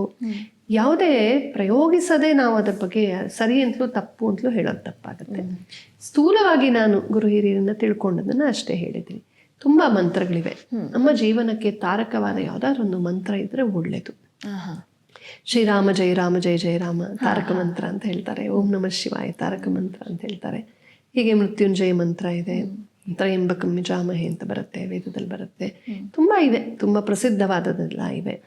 ಇನ್ನು ಪ್ರತಿದಿನ ಸಾವಿತ್ರಿ ಮಂತ್ರ, ಗಾಯತ್ರಿ ಛಂದಸ್ಸಿನ ಸಾವಿತ್ರಿ ಮಂತ್ರ ಬೆಳಗ್ಗೆ ಸಂಜೆ ಸಂಧ್ಯಾಕಾಲದಲ್ಲಿ ಹೇಳುವಂಥದ್ದಿದೆ. ಇನ್ನು ಪ್ರಾಯಶ್ಚಿತ್ತ ಮಂತ್ರಗಳಿವೆ. ನಾವು ತಪ್ಪು ಮಾಡಿರ್ತೀವಿ, ಸುಳ್ಳು ಹೇಳ್ತೀವಿ, ಮೋಸ ಮಾಡಿರ್ತೀವಿ, ಬಡ್ದಿರ್ತೀವಿ, ಸಾರಿ ಹೇಳೋಣ ಅಂದರೆ ಆ ವ್ಯಕ್ತಿ ಇರಲ್ಲ, ಈಗ ಸಿಕ್ಕೋದಿಲ್ಲ. ಅವಾಗ ಏನು ಮಾಡೋದು? ಆ ಗಿಲ್ಟ್ ಇದ್ದೇ ಇರುತ್ತೆ. ಆ ಗಿಲ್ಟನ್ನು ಹೋಗ್ಲಾಡಿಸ್ಕೊಳ್ಳೋಕ್ಕೆ ಪ್ರಾಯಶ್ಚಿತ್ತ ಮಂತ್ರಗಳಿವೆ. ಪೂಜಾಂತ್ಯದಲ್ಲೂ ಅಷ್ಟೇ, ನಾನು ಏನೇನು ತಪ್ಪು ಮಾಡಿರ್ಬೋದು, ಮಂತ್ರಲೋಪ, ಸ್ವರಲೋಪ, ಉಚ್ಚಾರಣ ಲೋಪ ಎಲ್ಲ ಆಗಿರ್ಬೋದು ಅಂತ ಅಚ್ಯುತಾಯ ನಮಃ, ಅನಂತಾಯ ನಮಃ, ಗೋವಿಂದಾಯ ನಮಃ, ಅಚ್ಯುತಾನಂದ ಗೋವಿಂದೇಭ್ಯೋ ನಮಃ ಅಂತ ಹೇಳೋದುಂಟು. 3 ನಾಮಗಳನ್ನು ಹೇಳೋವಂಥದ್ದುಂಟು. ಇನ್ನು ಎದ್ರೆ ಕೂತ್ರೆ ಹರಿ ಓಂ ತತ್ಸತ್ ಅಂತ ಹೇಳೋದುಂಟು. ಶ್ರೀರಾಮಕೃಷ್ಣರು ಹೇಳೋರು, ಯಾರ್ಯಾರೋ ಕೂತಿರೋ ಆಸನ ಇರುತ್ತೆ, ಅಲ್ಲಿ ಅವ್ರದ್ದೆಲ್ಲ ಒಂಥರ ವೈಬ್ರೇಷನ್ಸು ಏನೋ ಇರ್ಬೋದು. ಇದೆಲ್ಲ ನಂಬ್ತಾರಲ್ಲ ಭಕ್ತಿ ಪರಂಪರೆ. ಅದಕ್ಕೆ ಎಲ್ಲೇ ಕೂತ್ಕೊಳ್ಳೋವಾಗ ಹರಿ ಓಂ ತತ್ಸತ್ ಅಂತ ಹೇಳ್ಬಿಟ್ಟು ಕೂತ್ಕೋ. ಏನನ್ನೇ ಮುಟ್ಟವಾಗ ಹರಿ ಓಂ ತತ್ಸತ್ ಅಂತ ಮನಸ್ಸಲ್ಲಿ ಹೇಳ್ಕೊ, ಅದು ಪವಿತ್ರವಾಗತ್ತೆ. ಆ ಭಾಸ ನೋಡಿ, ಹಂಗೆ ಹೇಳಿದ್ರೆ ಪವಿತ್ರ ಆಗ್ಬಿಡತ್ತಾ? ಲಾಜಿಕ್ ತರಬಾರ್ದು. It's about the sentiment, it is about the vision. ನಾವು ಜೀವನ ಹೆಂಗೆ ನೋಡ್ತೀವಿ ಅಂತ ಅಲ್ವಾ? ನೋಡೋದು ಅದು ಒಂದು ಪ್ಲಾಸ್ಟಿಕ್ಕು ಅಂತ ಹೇಳ್ಬೋದು, ಆದರೆ ನನ್ನ ಭಾವನೆಗೆ ಅದು ದೇವರು. So vision. ಹಾಗಾಗಿ ಮಂತ್ರ ನಮಗೆ ಆ ವಿಷನನ್ನು ಕೊಡುತ್ತೆ. ನಾವು ಇವಾಗ ಮೊನ್ನೆ ಪ್ರಾಣ ಪ್ರತಿಷ್ಠಾಪನೆ ಆಯಿತು ಅಯೋಧ್ಯೆಯಲ್ಲಿ. ಮಂತ್ರ ಪುರಸ್ಸರವಾಗಿ ಬಾಲರಾಮನನ್ನು ಆವಾಹನೆ ಮಾಡಿದ್ರು. ಬಾಲರಾಮ ಇದ್ದೇ ಇದ್ದಾನೆ ಅಲ್ಲಿ, ನಮಗಾಗಿ ಪ್ರಕಟವಾದ. ಅಂದರೆ ನಮ್ಮಲ್ಲಿ ಹೇಗೆ ಅಂದರೆ, ಒಂದು ಸಲ ಪ್ರಾಣ ಪ್ರತಿಷ್ಠಾಪನೆ ಆಗಿಬಿಟ್ರೆ ಅಲ್ಲಿ ದೇವತಾ ಸನ್ನಿಧಿ ಇದ್ದೇ ಇರುತ್ತೆ. ಅದು ದೇವರ ಮೂರ್ತಿ ಇರಲಿ ಇಲ್ದಿರ್ಲಿ, ದೇವಸ್ಥಾನ ನೋಡ್ದಾಕಿರ್ಲಿ ಇಲ್ದಿರ್ಲಿ, ಅದು ಯಾರು ಏನೇ ಮಾಡಿದ್ರು, ಅಲ್ಲಿ ಬಾಬ್ರಿ ಮಸೀದೇ ಇದ್ದಿದ್ರು ಅಲ್ಲಿ ಒಳಗೆ ಇದ್ದಿದ್ದು ರಾಮನೇ. ಒಂದು ಸಲ ಪ್ರತಿಷ್ಠಾಪನೆ ಆದರೆ ಆಯಿತು, ಶಾಶ್ವತವಾಗಿ ಸನ್ನಿಧಿ ಇರುತ್ತೆ ಅಂತ ನಮ್ಮ ಆಗಮಗಳು ಹೇಳತ್ವೆ. ಹಾಗಾಗಿ ಅಲ್ಲಿ ರಾಮಲಲ್ಲ ಇದ್ದೇ ಇದ್ದಾನೆ. ಆದರೆ ಮೂರ್ತಿ ಭಂಜನೆ ಆಗಿತ್ತು, ನಮಗೆ ಕಾಣಿಸ್ತಿರ್ಲಿಲ್ಲ. ನಮಗೆ ಗ್ರಾಹ್ಯವಾಗಲಿ ಅಂತ ಅಲ್ಲಿ ಮತ್ತೊಮ್ಮೆ ಪುನಃ ಪ್ರತಿಷ್ಠಾಪನೆ ಆಯಿತು. ಅದಕ್ಕೆ ಶಾಲಗ್ರಾಮ ಎಲ್ಲ ಅಲ್ಲಿಟ್ಟಲ್ಲ, ಸಾಲಿಗ್ರಾಮ ಅಂತ ಹೇಳ್ತಾರಲ್ಲ. ಅವಾಗ ಹಿಂಗೆ ಅದನ್ನು ನಾವು ಭಾವಿಸಿದ್ವಿ ಮಂತ್ರ ಪುರಸ್ಸರವಾಗಿ ಅಲ್ವಾ. ರಾಮನಿಗೆ ಸಂಬಂಧಪಟ್ಟಂಥ ಅಲ್ಲಿ ತಾರಕ ಯಜ್ಞ ನಡೀತಿತ್ತು, ರಾಮನಾಮದ್ದು ಯಜ್ಞ ನಡೀತಿತ್ತು. ವಿಷ್ಣು ಅಲ್ವಾ, ವಿಷ್ಣುವಿನ ರೂಪ, ವಿಷ್ಣು ಪರವಾದ ಆಗಮಗಳು, ಬೇರೆ ಬೇರೆ ಪದ್ಧತಿಗಳು, ರಾಮಾನಂದಿಯ ಪದ್ಧತಿ, ಏನೇನೋ ಪದ್ಧತಿಗಳನ್ನು ಬಳಸಿ ಮಾಡಿ ಒಟ್ಟಿನಲ್ಲಿ ಎಷ್ಟು ಆನಂದ ಆಗ್ತಿತ್ತು. ಅವ್ರ ಮಂತ್ರ ಹೇಳ್ತಾ ಇದ್ರೆ, ಸಂಕಲ್ಪ ಮಾಡ್ತಾ ಇದ್ರೆ ಅದು ನಮ್ಗೆ ಎಷ್ಟೊಂದು ಭಾವನೆ ಕೊಡ್ತು, ಆನಂದ ಕೊಡ್ತು. ನಮ್ಮಂಥ ಸಾಮಾನ್ಯ ಮನುಷ್ಯರಿಗೆ ಆ ಪರತತ್ವ ಅರ್ಥ ಆಗೋದಿಲ್ಲ. ಬಟ್ ನಮ್ಗೆ ಈ ಮಂತ್ರಘೋಷ, ಭಗವನ್ ನಾಮ ಜಪ, ಭಜನೆ ಇದೆಲ್ಲ ಕೂಡ ಒಂದು ಆಂಬಿಯನ್ಸ್, ಮೆಂಟಲ್ ಆಂಬಿಯನ್ಸ್ ಕ್ರಿಯೇಟ್ ಮಾಡುತ್ತೆ. ಅದು ಬಂದಾಗಲೇ ಭಾವಗ್ರಾಹಿ ಜನಾರ್ದನ ಯಥೋ ಭಾವ. ಎಲ್ಲಿ ಭಾವ ಇರುತ್ತೋ ಅಲ್ಲೇ ಪರಮಾತ್ಮ ಬರೋದು. ಹಾಗಾಗಿ ಲೌಕಿಕದಿಂದ ಪಾರಮಾರ್ಥಿಕಕ್ಕೆ ನಮ್ಮನ್ನು ಕರ್ಕೊಂಡು ಹೋಗುವಂಥ ಹಲವಾರು ಸೋಪಾನಗಳಲ್ಲಿ ಸರಳ, ಸುಂದರ, ಸಹಜ, ಪ್ರಭಾವಶಾಲಿ ಸೋಪಾನ ಮಂತ್ರ. ಯಾವ ಮಂತ್ರ ಶ್ರೇಷ್ಠ ಅಂತ ಕೇಳಿದ್ರೆ ಶ್ರೇಷ್ಠ ನಿಕೃಷ್ಟ ಅಂತ ನಮ್ಮಲ್ಲಿ ಇಲ್ವೇ ಇಲ್ಲ. ಈಗ ನಮ್ಮಮ್ಮ ಶ್ರೇಷ್ಠನ ನಿಮ್ಮಮ್ಮ ಶ್ರೇಷ್ಠ ಏನ್ ಹೇಳೋದು? ನಿನಗೆ ನಿಮ್ಮಮ್ಮ ಶ್ರೇಷ್ಠ, ನಂಗೆ ನಮ್ಮಮ್ಮ ಶ್ರೇಷ್ಠ, ಅವ್ರವ್ರಿಗೆ ಅವ್ರವ್ರಮ್ಮ ಶ್ರೇಷ್ಠ ಅಲ್ವಾ? ಸೊ ಕಂಪೇರೇ ಮಾಡಬಾರ್ದು. ಈಗ ಟೀ ಶ್ರೇಷ್ಠನ ಕಾಫಿ ಶ್ರೇಷ್ಠನ? ಟೀ ಇಷ್ಟ ಇರೋರಿಗೆ ಟೀ ಶ್ರೇಷ್ಠ, ಕಾಫಿ ಇಷ್ಟ. ಕಮಲ ಶ್ರೇಷ್ಠನ ಮಲ್ಲಿಗೆ ಶ್ರೇಷ್ಠನ? ಹಾಗೆ ದೇವತೆಗಳಲ್ಲೂ ಹಂಗೆ ಎಲ್ಲವೂ ಪರಮಾತ್ಮನದೇ ಶಕ್ತಿ. ಒಂದೇ ಪರಮಾತ್ಮನೇ ಎಲ್ಲ ರೂಪದಲ್ಲಿ ಇರೋದ್ರಿಂದ ಈ ರೂಪ ಸರಿ ಆ ರೂಪ ತಪ್ಪು ಅಂದ್ರೆ ಈಗ ಮಮತಾಜ್ ಕಿವಿ ಒಳ್ಳೇದು ಮೂಗು ಕೆಟ್ಟದು ಅಂತ ಹೇಳ್ದಂಗೆ ಪರಮಾತ್ಮನದೇ ರೂಪ. ಅವನ ಹೊರತು ಬೇರೆ ಏನೂ ಇಲ್ಲ ಜಗತ್ತಲ್ಲಿ, ಎಲ್ಲವೂ ಅವನದೇ ರೂಪ. ಹಾಗಾಗಿ ಅವನನ್ನೇ ತಿರಸ್ಕರಿಸಿದಂತಾಗುತ್ತೆ. ಸರ್ವಂ ಖಲ್ವಿದಂ ಬ್ರಹ್ಮ ಈಶಾವಾಸ್ಯಮಿದಂ ಸರ್ವಂ, ಎಲ್ಲವೂ ಪರಮಾತ್ಮನ ಆವಾಸ, ಎಲ್ಲವೂ ಪರಮಾತ್ಮನೇ, ಅವನದೇ ಒಂದು ರೂಪ. ಇನ್ನೆಲ್ಲಿಂದಲೋ ಬಂದಿಲ್ಲ, ನಾವೆಲ್ಲ ಅವನಿಂದಲೇ ಹೊರಹೊಮ್ಮಿರುವಂಥದ್ದು, ಅವನಲ್ಲೇ ಇರುವಂಥದ್ದು. ಹಾಗಾಗಿ ಎಲ್ಲವೂ ಶ್ರೇಷ್ಠವೇ. ನಾವು ಎಷ್ಟು ಶ್ರದ್ಧೆಯಿಂದ, ಎಷ್ಟು ವಿಧಿಯುಕ್ತವಾಗಿ, ಎಷ್ಟು ವ್ಯವಸ್ಥಿತವಾಗಿ, ಎಷ್ಟು ಕಮಿಟ್ ಆಗಿ ಭಾವದಿಂದ ಮಾಡ್ತೀವಿ ಅಷ್ಟಷ್ಟು ನಮ್ಗದು ಗ್ರಾಹ್ಯವಾಗ್ತದೆ. ಸುಮ್ಮನೆ ಕಾಟಾಚಾರಕ್ಕೆ ಮಣ ಅಂತ ತಪ್ಪಾಗೇನೋ. ಈಗ ವೈಫೈಲೊಂದು ಹೈಫನ್ನೋ ಒಂದು ಇದೋ ಒಂದು ಕ್ಯಾಪ್ಸ್ ಲೆಟರೋ ಒಂದು ಚೂರು ವ್ಯತ್ಯಾಸ ಆದರೂ ಕನೆಕ್ಟ್ ಆಗಲ್ಲ. ವೈಫೈ ತಪ್ಪಲ್ಲ, ಪಾಸ್ವರ್ಡ್ ತಪ್ಪಲ್ಲ, ನಾವು ಸರಿಯಾಗಿ ಹಾಕಿಲ್ಲ ಅಂತ ಅರ್ಥ. ಸೊ ನಾವು ಸ್ವರೋಚ್ಚಾರಗಳಲ್ಲಿ ತಪ್ಪು ಮಾಡಿದ್ರೆ ವೈದಿಕ ಮಂತ್ರಗಳು, ಅದಕ್ಕೆ ಸ್ವರವೂ ಇರುತ್ತೆ ಉಚ್ಚಾರವೂ ಇರುತ್ತೆ. ಸ್ವರ ತಪ್ಪು ಮಾಡ್ತಾರೆ ಅಥವಾ ಉಚ್ಚಾರ ತಪ್ಪು ಮಾಡ್ತಾರೆ, ಅವಾಗ ಅದು ಬರೋದಿಲ್ಲ ಎಫೆಕ್ಟು. ಮಂತ್ರದ ಶಕ್ತಿ ಕಡಿಮೆ ಅಂತಲ್ಲ, ನಾವು ಸರಿಯಾಗಿ ಹೇಳಿಲ್ಲ ಅಂತ. ಅದಕ್ಕೊಂದು ಪುಟ್ಟ ಕತೆ ಹೇಳ್ತಾರೆ, ಹೇಳಿ ಮುಗಿಸ್ತೀನಿ. ಇಂದ್ರಶತ್ರು ವರ್ಧಸ್ವ ಅಂತ ಒಂದು ಮಂತ್ರ ಏನೋ ಬರುತ್ತಂತೆ. ಅಂದರೆ ನಮ್ಮ ಪತಂಜಲಿ ಮಹರ್ಷಿಗಳು ಮಹಾಭಾಷ್ಯದಲ್ಲಿ ವ್ಯಾಕರಣದ ಪ್ರಯೋಜನಗಳನ್ನು ಡಿಸ್ಕಸ್ ಮಾಡ್ತಾರೆ. ಯಾಕೆ ವ್ಯಾಕರಣ ಅಂತ. ಆ ಪ್ರಯೋಜನಗಳಲ್ಲಿ ರಕ್ಷೋ ಆಗಮ ಲಘು ಸಂದೇಹ ಅಂತೆಲ್ಲ ಹೇಳ್ತಾರೆ. ಅದರಲ್ಲಿ ಇದು ಹೇಳ್ತಾರೆ ಏನಂತಂದರೆ, ಅದನ್ನೆಲ್ಲ ಹೇಳ್ತಾ ಈ ಸ್ವರ ಬದಲಾದರೆ ಏನಾಗುತ್ತೆ ಅಂತ. ಇಂದ್ರಶತ್ರು ವರ್ಧಸ್ವ ಅಂತ ಈ ದೇವತೆಗಳ ಒಡೆಯನಾದ ಇಂದ್ರನನ್ನು ನಾಶ ಮಾಡೋದಕ್ಕಿಂತ ಅಸುರರು, ರಾಕ್ಷಸರು ಯಜ್ಞ ಮಾಡ್ತಾರೆ. ಆಗ ಇಂದ್ರಶತ್ರು ವರ್ಧಸ್ವ ಅಂತ ಅವರು ಇದು ಮಾಡ್ತಾ ಇರ್ತಾರೆ, ಇದು ಹವಿ ಸಮರ್ಪಣೆನೂ ಮಾಡ್ತಾ ಇರ್ತಾರೆ. ಆಗ ಸ್ವಲ್ಪ ಸ್ವರ ಬದಲಾಗೋಯ್ತಂತೆ. ಇಂದ್ರಸ್ಯ ಶತ್ರು ಅಂದರೆ ಇಂದ್ರನ ಶತ್ರು ಅನ್ನೋ ಅರ್ಥನೂ ಬರ್ಬೋದು ಇಂದ್ರಶತ್ರುಗೆ, ಆಯ್ತಾ? ಅದು ತತ್ಪುರುಷ ಸಮಾಸ ಆದರೆ ವ್ಯಾಕರಣದ ಪ್ರಕಾರ. ಇಂದ್ರಶ್ಚ ಅಸೌ ಶತ್ರುಶ್ಚ, ಇಂದ್ರ ಅಂತನೂ ಶತ್ರು ವರ್ಧಿಸಲಿ ಅಂತ ಎರಡೂ ಥರ ಅರ್ಥ ಬರುತ್ತೆ. ಇಂದ್ರನ ಶತ್ರು ವರ್ಧಿಸಲಿ ಅಂತ ಇವ್ರು ಮಾಡ್ತಿರೋದು, ಆದ್ರೆ ಸ್ವರಲೋಪ ಆಗೋಯ್ತಂತೆ, ಅದು ಬಹುವ್ರೀಹಿ ಸಮಾಸ ಆಗೋಯ್ತಂತೆ. ಇಂದ್ರ ಅಂತನೂ ನನ್ನ ಶತ್ರು ವರ್ಧಿಸಲಿ. ಸೊ ಯಾರಿಗ ಅನುಕೂಲ ಆಯ್ತು? ಇಂದ್ರನಿಗೆ ಅನುಕೂಲ ಆಗೋಯ್ತು. ಅಸುರರಲ್ವಾ, ಸರಿಯಾಗಿ ಪ್ರಾಕ್ಟೀಸ್ ಮಾಡಲ್ಲ, ಭೋಗಪರರು, ನಮ್ಮ ಓತ್ಲಾ ಹೊಡಿಯೋ ಸ್ಟೂಡೆಂಟ್ಸ್ ಥರ MG ರೋಡಲ್ಲಿ ಟೈಮ್ ವೇಸ್ಟ್ ಮಾಡ್ಕೊಂಡು ಲಾಸ್ಟ್ ಮೂಮೆಂಟ್ ಬಂದು ಏನೋ ಓದ್ಕೊಂಡು ಆ ಥರ ತಮ್ಮನ್ನು ತಾವು ಅದಕ್ಕೆ ತೊಡಗಿಸ್ಕೊಂಡು ಆಳವಾದಾಗೆ ದೇವತೆಗಳು ಆ ಥರ ತುಂಬ ಪ್ರಾಮಾಣಿಕರು, ಇವರು ಅಪ್ರಾಮಾಣಿಕರು. ಸೊ ಅವ್ರ ಯಜ್ಞದಲ್ಲಿ ಅದು ಆ ಥರ ಆಯಿತು. ಕೊನೆಗೆ ವೃತ್ರಾಸುರ ಸೃಷ್ಟಿ ಆದ, ಆದರೆ ಇಂದ್ರನಿಗೆ ಜಾಸ್ತಿ ಬಲ ಬಂತು. ಇವ್ರು ಮಾಡಿದವನು ಈ ಥರ ಒಂದು ಕತೆ ಹೇಳ್ತಾರೆ. ಎಷ್ಟು ಮುಖ್ಯ ಆಗುತ್ತೆ ಮಂತ್ರ ಅಂತ. ವೇದದ ಮಂತ್ರ ಅಂದರೆ ಸ್ವರ ಮತ್ತು ಉಚ್ಚಾರ ಎರಡೂ ಮುಖ್ಯ ಆಗುತ್ತೆ. ಇನ್ನು ಬೇರೆ ಮಂತ್ರಗಳಲ್ಲಿ ಸರಿಯಾದ ಉಚ್ಚಾರ, ಸರಿಯಾದ ರೀತಿ. ಈಗ ಓಂಕಾರವನ್ನು ಆ ಮಕಾರವನ್ನು ಹೆಂಗೆ ಎಳಿಬೇಕು ಅಂತ ಅದೆಲ್ಲ ಹೇಳ್ಕೊಡ್ತಾರೆ. ಆಮೇಲೆ ಈ ಶಕಾರ ಚಿಕ್ಷ ದೊಡ್ಡ ಅಂತ ಹೇಳ್ತೀವಲ್ಲ, ಆಕ್ಚುಲಿ ಹಂಗಲ್ಲ, ತಾಲವ್ಯ ಮೂರ್ಧನ್ಯ ಅಂತ. ಶ ಅಂತ ಸುಮ್ಮನೆ ಹೇಳಿದ್ರೆ ಶ, ಸ್ವಲ್ಪ ನಾಲ್ಗೆ ಮೇಲ್ಮುಖವಾಗಿ ಮಡ್ಚ್ಕೊಂಡು ಮೇಲ್ಗಡೆ ಅಂದರೆ ಮೂಗಿನ ಬಾಯಿಯ ಒಳಗಿನ ಮೇಲ್ಭಾಗ ಆ ಕಡೆಗೆ ಮಾಡ್ಕೊಂಡು ಶ ಅಂತ ಹೇಳಬೇಕು. ಸ್ವಲ್ಪ ಸೀಟಿಯ ಸೌಂಡ್ ಬರುತ್ತೆ, ಅದು ಷಣ್ಮುಖ ಶ ಅಥವಾ ಮೂರ್ಧನ್ಯ ಶ. ಆ ಮೂರ್ಧನ್ಯ ಶಕಾರ ಎಲ್ಲಿದೆಯೋ ಕೃಷ್ಣ ವಿಷ್ಣು ಕೃಷ್ಣ ಹೇಳಬಾರ್ದು, ವಿಷ್ಣು ಕೃಷ್ಣ. ಅದು ಬಿಟ್ವಿ ಈಗ ಎಲ್ಲಿಗೆ ಬಂದ್ಬಿಟ್ಟಿದ್ದೀವಿ ಅಂತಂದ್ರೆ ಇಷ್ಟೇಗೆ ಬಂದ್ಬಿಟ್ಟಿದ್ದೀವಿ. ಇಷ್ಟೇ ಇದ್ದಿದ್ದು ಇಷ್ಟೇ ಆಗಿ ಇಷ್ಟೇ ಎಷ್ಟು ಕಷ್ಟ ಆಯ್ತು ಗೊತ್ತಾ ಅಂತೆಲ್ಲ ಮಾತಾಡ್ತಾರೆ. ಸುಮಾರು TV ಆ್ಯಂಕರ್ಗಳಲ್ಲೂ ನೋಡಿದ್ದೀನಿ ನಾನು. ತಿದ್ಕೋಬೇಕು ನಾವು, ಭಾಷೆ ಹೆಂಗೆ ಹಾಳಾಗ್ತಾ ಬರುತ್ತೆ ಅನ್ನೋದಕ್ಕೆ. ಷ್ಟ ಅಂತ ಇಲ್ವೇ ಇಲ್ಲ ನಮ್ಮಲ್ಲಿ. ಷ್ಟ ಮೂರ್ಧನ್ಯ ಶ, ಅದಕ್ಕೆ ಟಕಾರ. ಅಂದರೆ ಭಾಷೆ ಅಪಭ್ರಂಶ, ಭಾಷೆ ಹಾಳಾಗ್ತಾ ಅದರ ಪ್ರಭಾವ ಕಡಿಮೆ ಆಗುತ್ತೆ, ಮಂತ್ರತ್ವವು ಕಡಿಮೆ ಆಗುತ್ತೆ. ಇನ್ನು ಎಷ್ಟೋ ಅಕ್ಷರಗಳಿವೆ. ಅಕ್ಷರವೇ ಮಂತ್ರ ಅಂತ ಇವಾಗ ನಾವು ಮಾತಾಡ್ತೀವಲ್ವ, ಈ ಪ್ರತಿಯೊಂದು ಅಕ್ಷರವೂ ಒಂದು ಮಂತ್ರವೇ. ಆದರೆ ಆ ಮಂತ್ರತ್ವವನ್ನು ಗುರುತಿಸ್ಬೇಕು ನಾವು. ಅದಕ್ಕೆ ಅಕ್ಷರಮಾಲಾ ಅಂತ ಹೇಳ್ತೀವಲ್ಲ, ಅದು ಮಂತ್ರದ ಮಾಲೆಯೇ. ಅದು ಏನೇನು ಅದೆಲ್ಲ. ಈಗ ಒಂದು ಕಾಡಿಗೆ ಹೋದರೆ ಅಲ್ಲಿ ನಾವು ಹೋಗ್ತೀವಿ, ಸೆಲ್ಫಿ ತೊಗೊಂಡು ಬಂದ್ಬಿಡ್ತೀವಿ. ಸುಮ್ಮನೆ ಎಲ್ಲ ಹಸಿರಾಗೇ ಇರುತ್ತೆ, ಚೆನ್ನಾಗಿರುತ್ತೆ, ನೋಡ್ತೀವಿ. ಅಲ್ಲಿ ನೀಲಿ ಹೂ ನೋಡು, ಇಲ್ಲಿ ಹಳದಿ ಹೂ ನೋಡು ಅಂತ ಬಂದ್ಬಿಡ್ತೀವಿ. ವೈದ್ಯ ಹೋದರೆ, ಒಬ್ಬ ಬೊಟಾನಿಸ್ಟ್ ಹೋದರೆ, ಸಸ್ಯ ವಿಜ್ಞಾನಿ ಹೋದರೆ, ಅವನು ಅದರಲ್ಲಿ ಗುರುತಿಸ್ತಾ ಹೋಗ್ತಾನೆ, ಓ ಇದಕ್ಕಾಗುತ್ತೆ. ಹಾಗೆ ನಮ್ಮ ದರ್ಶನ ತುಂಬ ಮುಖ್ಯ. ಹಾಗೆ ಎಲ್ಲ ಅಕ್ಷರಗಳು ಇವೆ. ಮಂತ್ರತ್ವ ಇರುವಂಥ ಮಹರ್ಷಿಯು ಆ ಅಕ್ಷರಗಳ ಒಂದು ವಿಶಿಷ್ಟ ಶಕ್ತಿಯನ್ನು ಕಂಡುಕೊಳ್ತಾನೆ. ಅಮಂತ್ರ ಅಕ್ಷರಂ ನಾಸ್ತಿ, ನಾಸ್ತಿ ಮೂಲ ಮನೌಷಧಂ, ಅಯೋಗ್ಯ ಪುರುಷೋ ನಾಸ್ತಿ, ಯೋಜಕಸ್ತತ್ರ ದುರ್ಲಭ ಅಂತ ಸುಭಾಷಿತ. ಅಮಂತ್ರ ಅಕ್ಷರಂ ನಾಸ್ತಿ, ಮಂತ್ರವಲ್ಲದ ಅಕ್ಷರವೇ ಇಲ್ಲ ಅಂತ. ಸೊ ಎಲ್ಲಿಗೆ ಹೋಗುತ್ತೆ? ನಾವು ಮಾತಾಡೋದೆಲ್ಲ ಮಂತ್ರವೇ, ಗೊತ್ತಿಲ್ಲ ನಮಗೆ, ಬಡಿಸ್ತಾ ಇದೀವಿ. ಹಾಗೆ ಗೊತ್ತಿದ್ದು ಬಡಿಸಿದ್ರೆ, ಅದಕ್ಕೆ ನೋಡಿ ಯೋಗಿಗಳಿಗೆ ಶಾಪಾನುಗ್ರಹ ಶಕ್ತಿ ಇತ್ತು ಅಂತಾರೆ. ಯಾಕೆ? ಹೆಂಗೆ ಹೇಳಬೇಕು, ಎಲ್ಲಿ ಹೇಳಬೇಕು, ಯಾವಾಗ ಹೇಳಬೇಕು, ಎಷ್ಟು ಪವರ್ ಹಾಕಿ ಹೇಳಬೇಕು, ಎಷ್ಟು ಸಂಕಲ್ಪಿಸಿ ಹೇಳಬೇಕು, ಎಷ್ಟು ಮನಸ್ಸಿಟ್ಟು ಹೇಳಬೇಕು ಅಂತ ಗೊತ್ತಿತ್ತು ಅವ್ರಿಗೆ.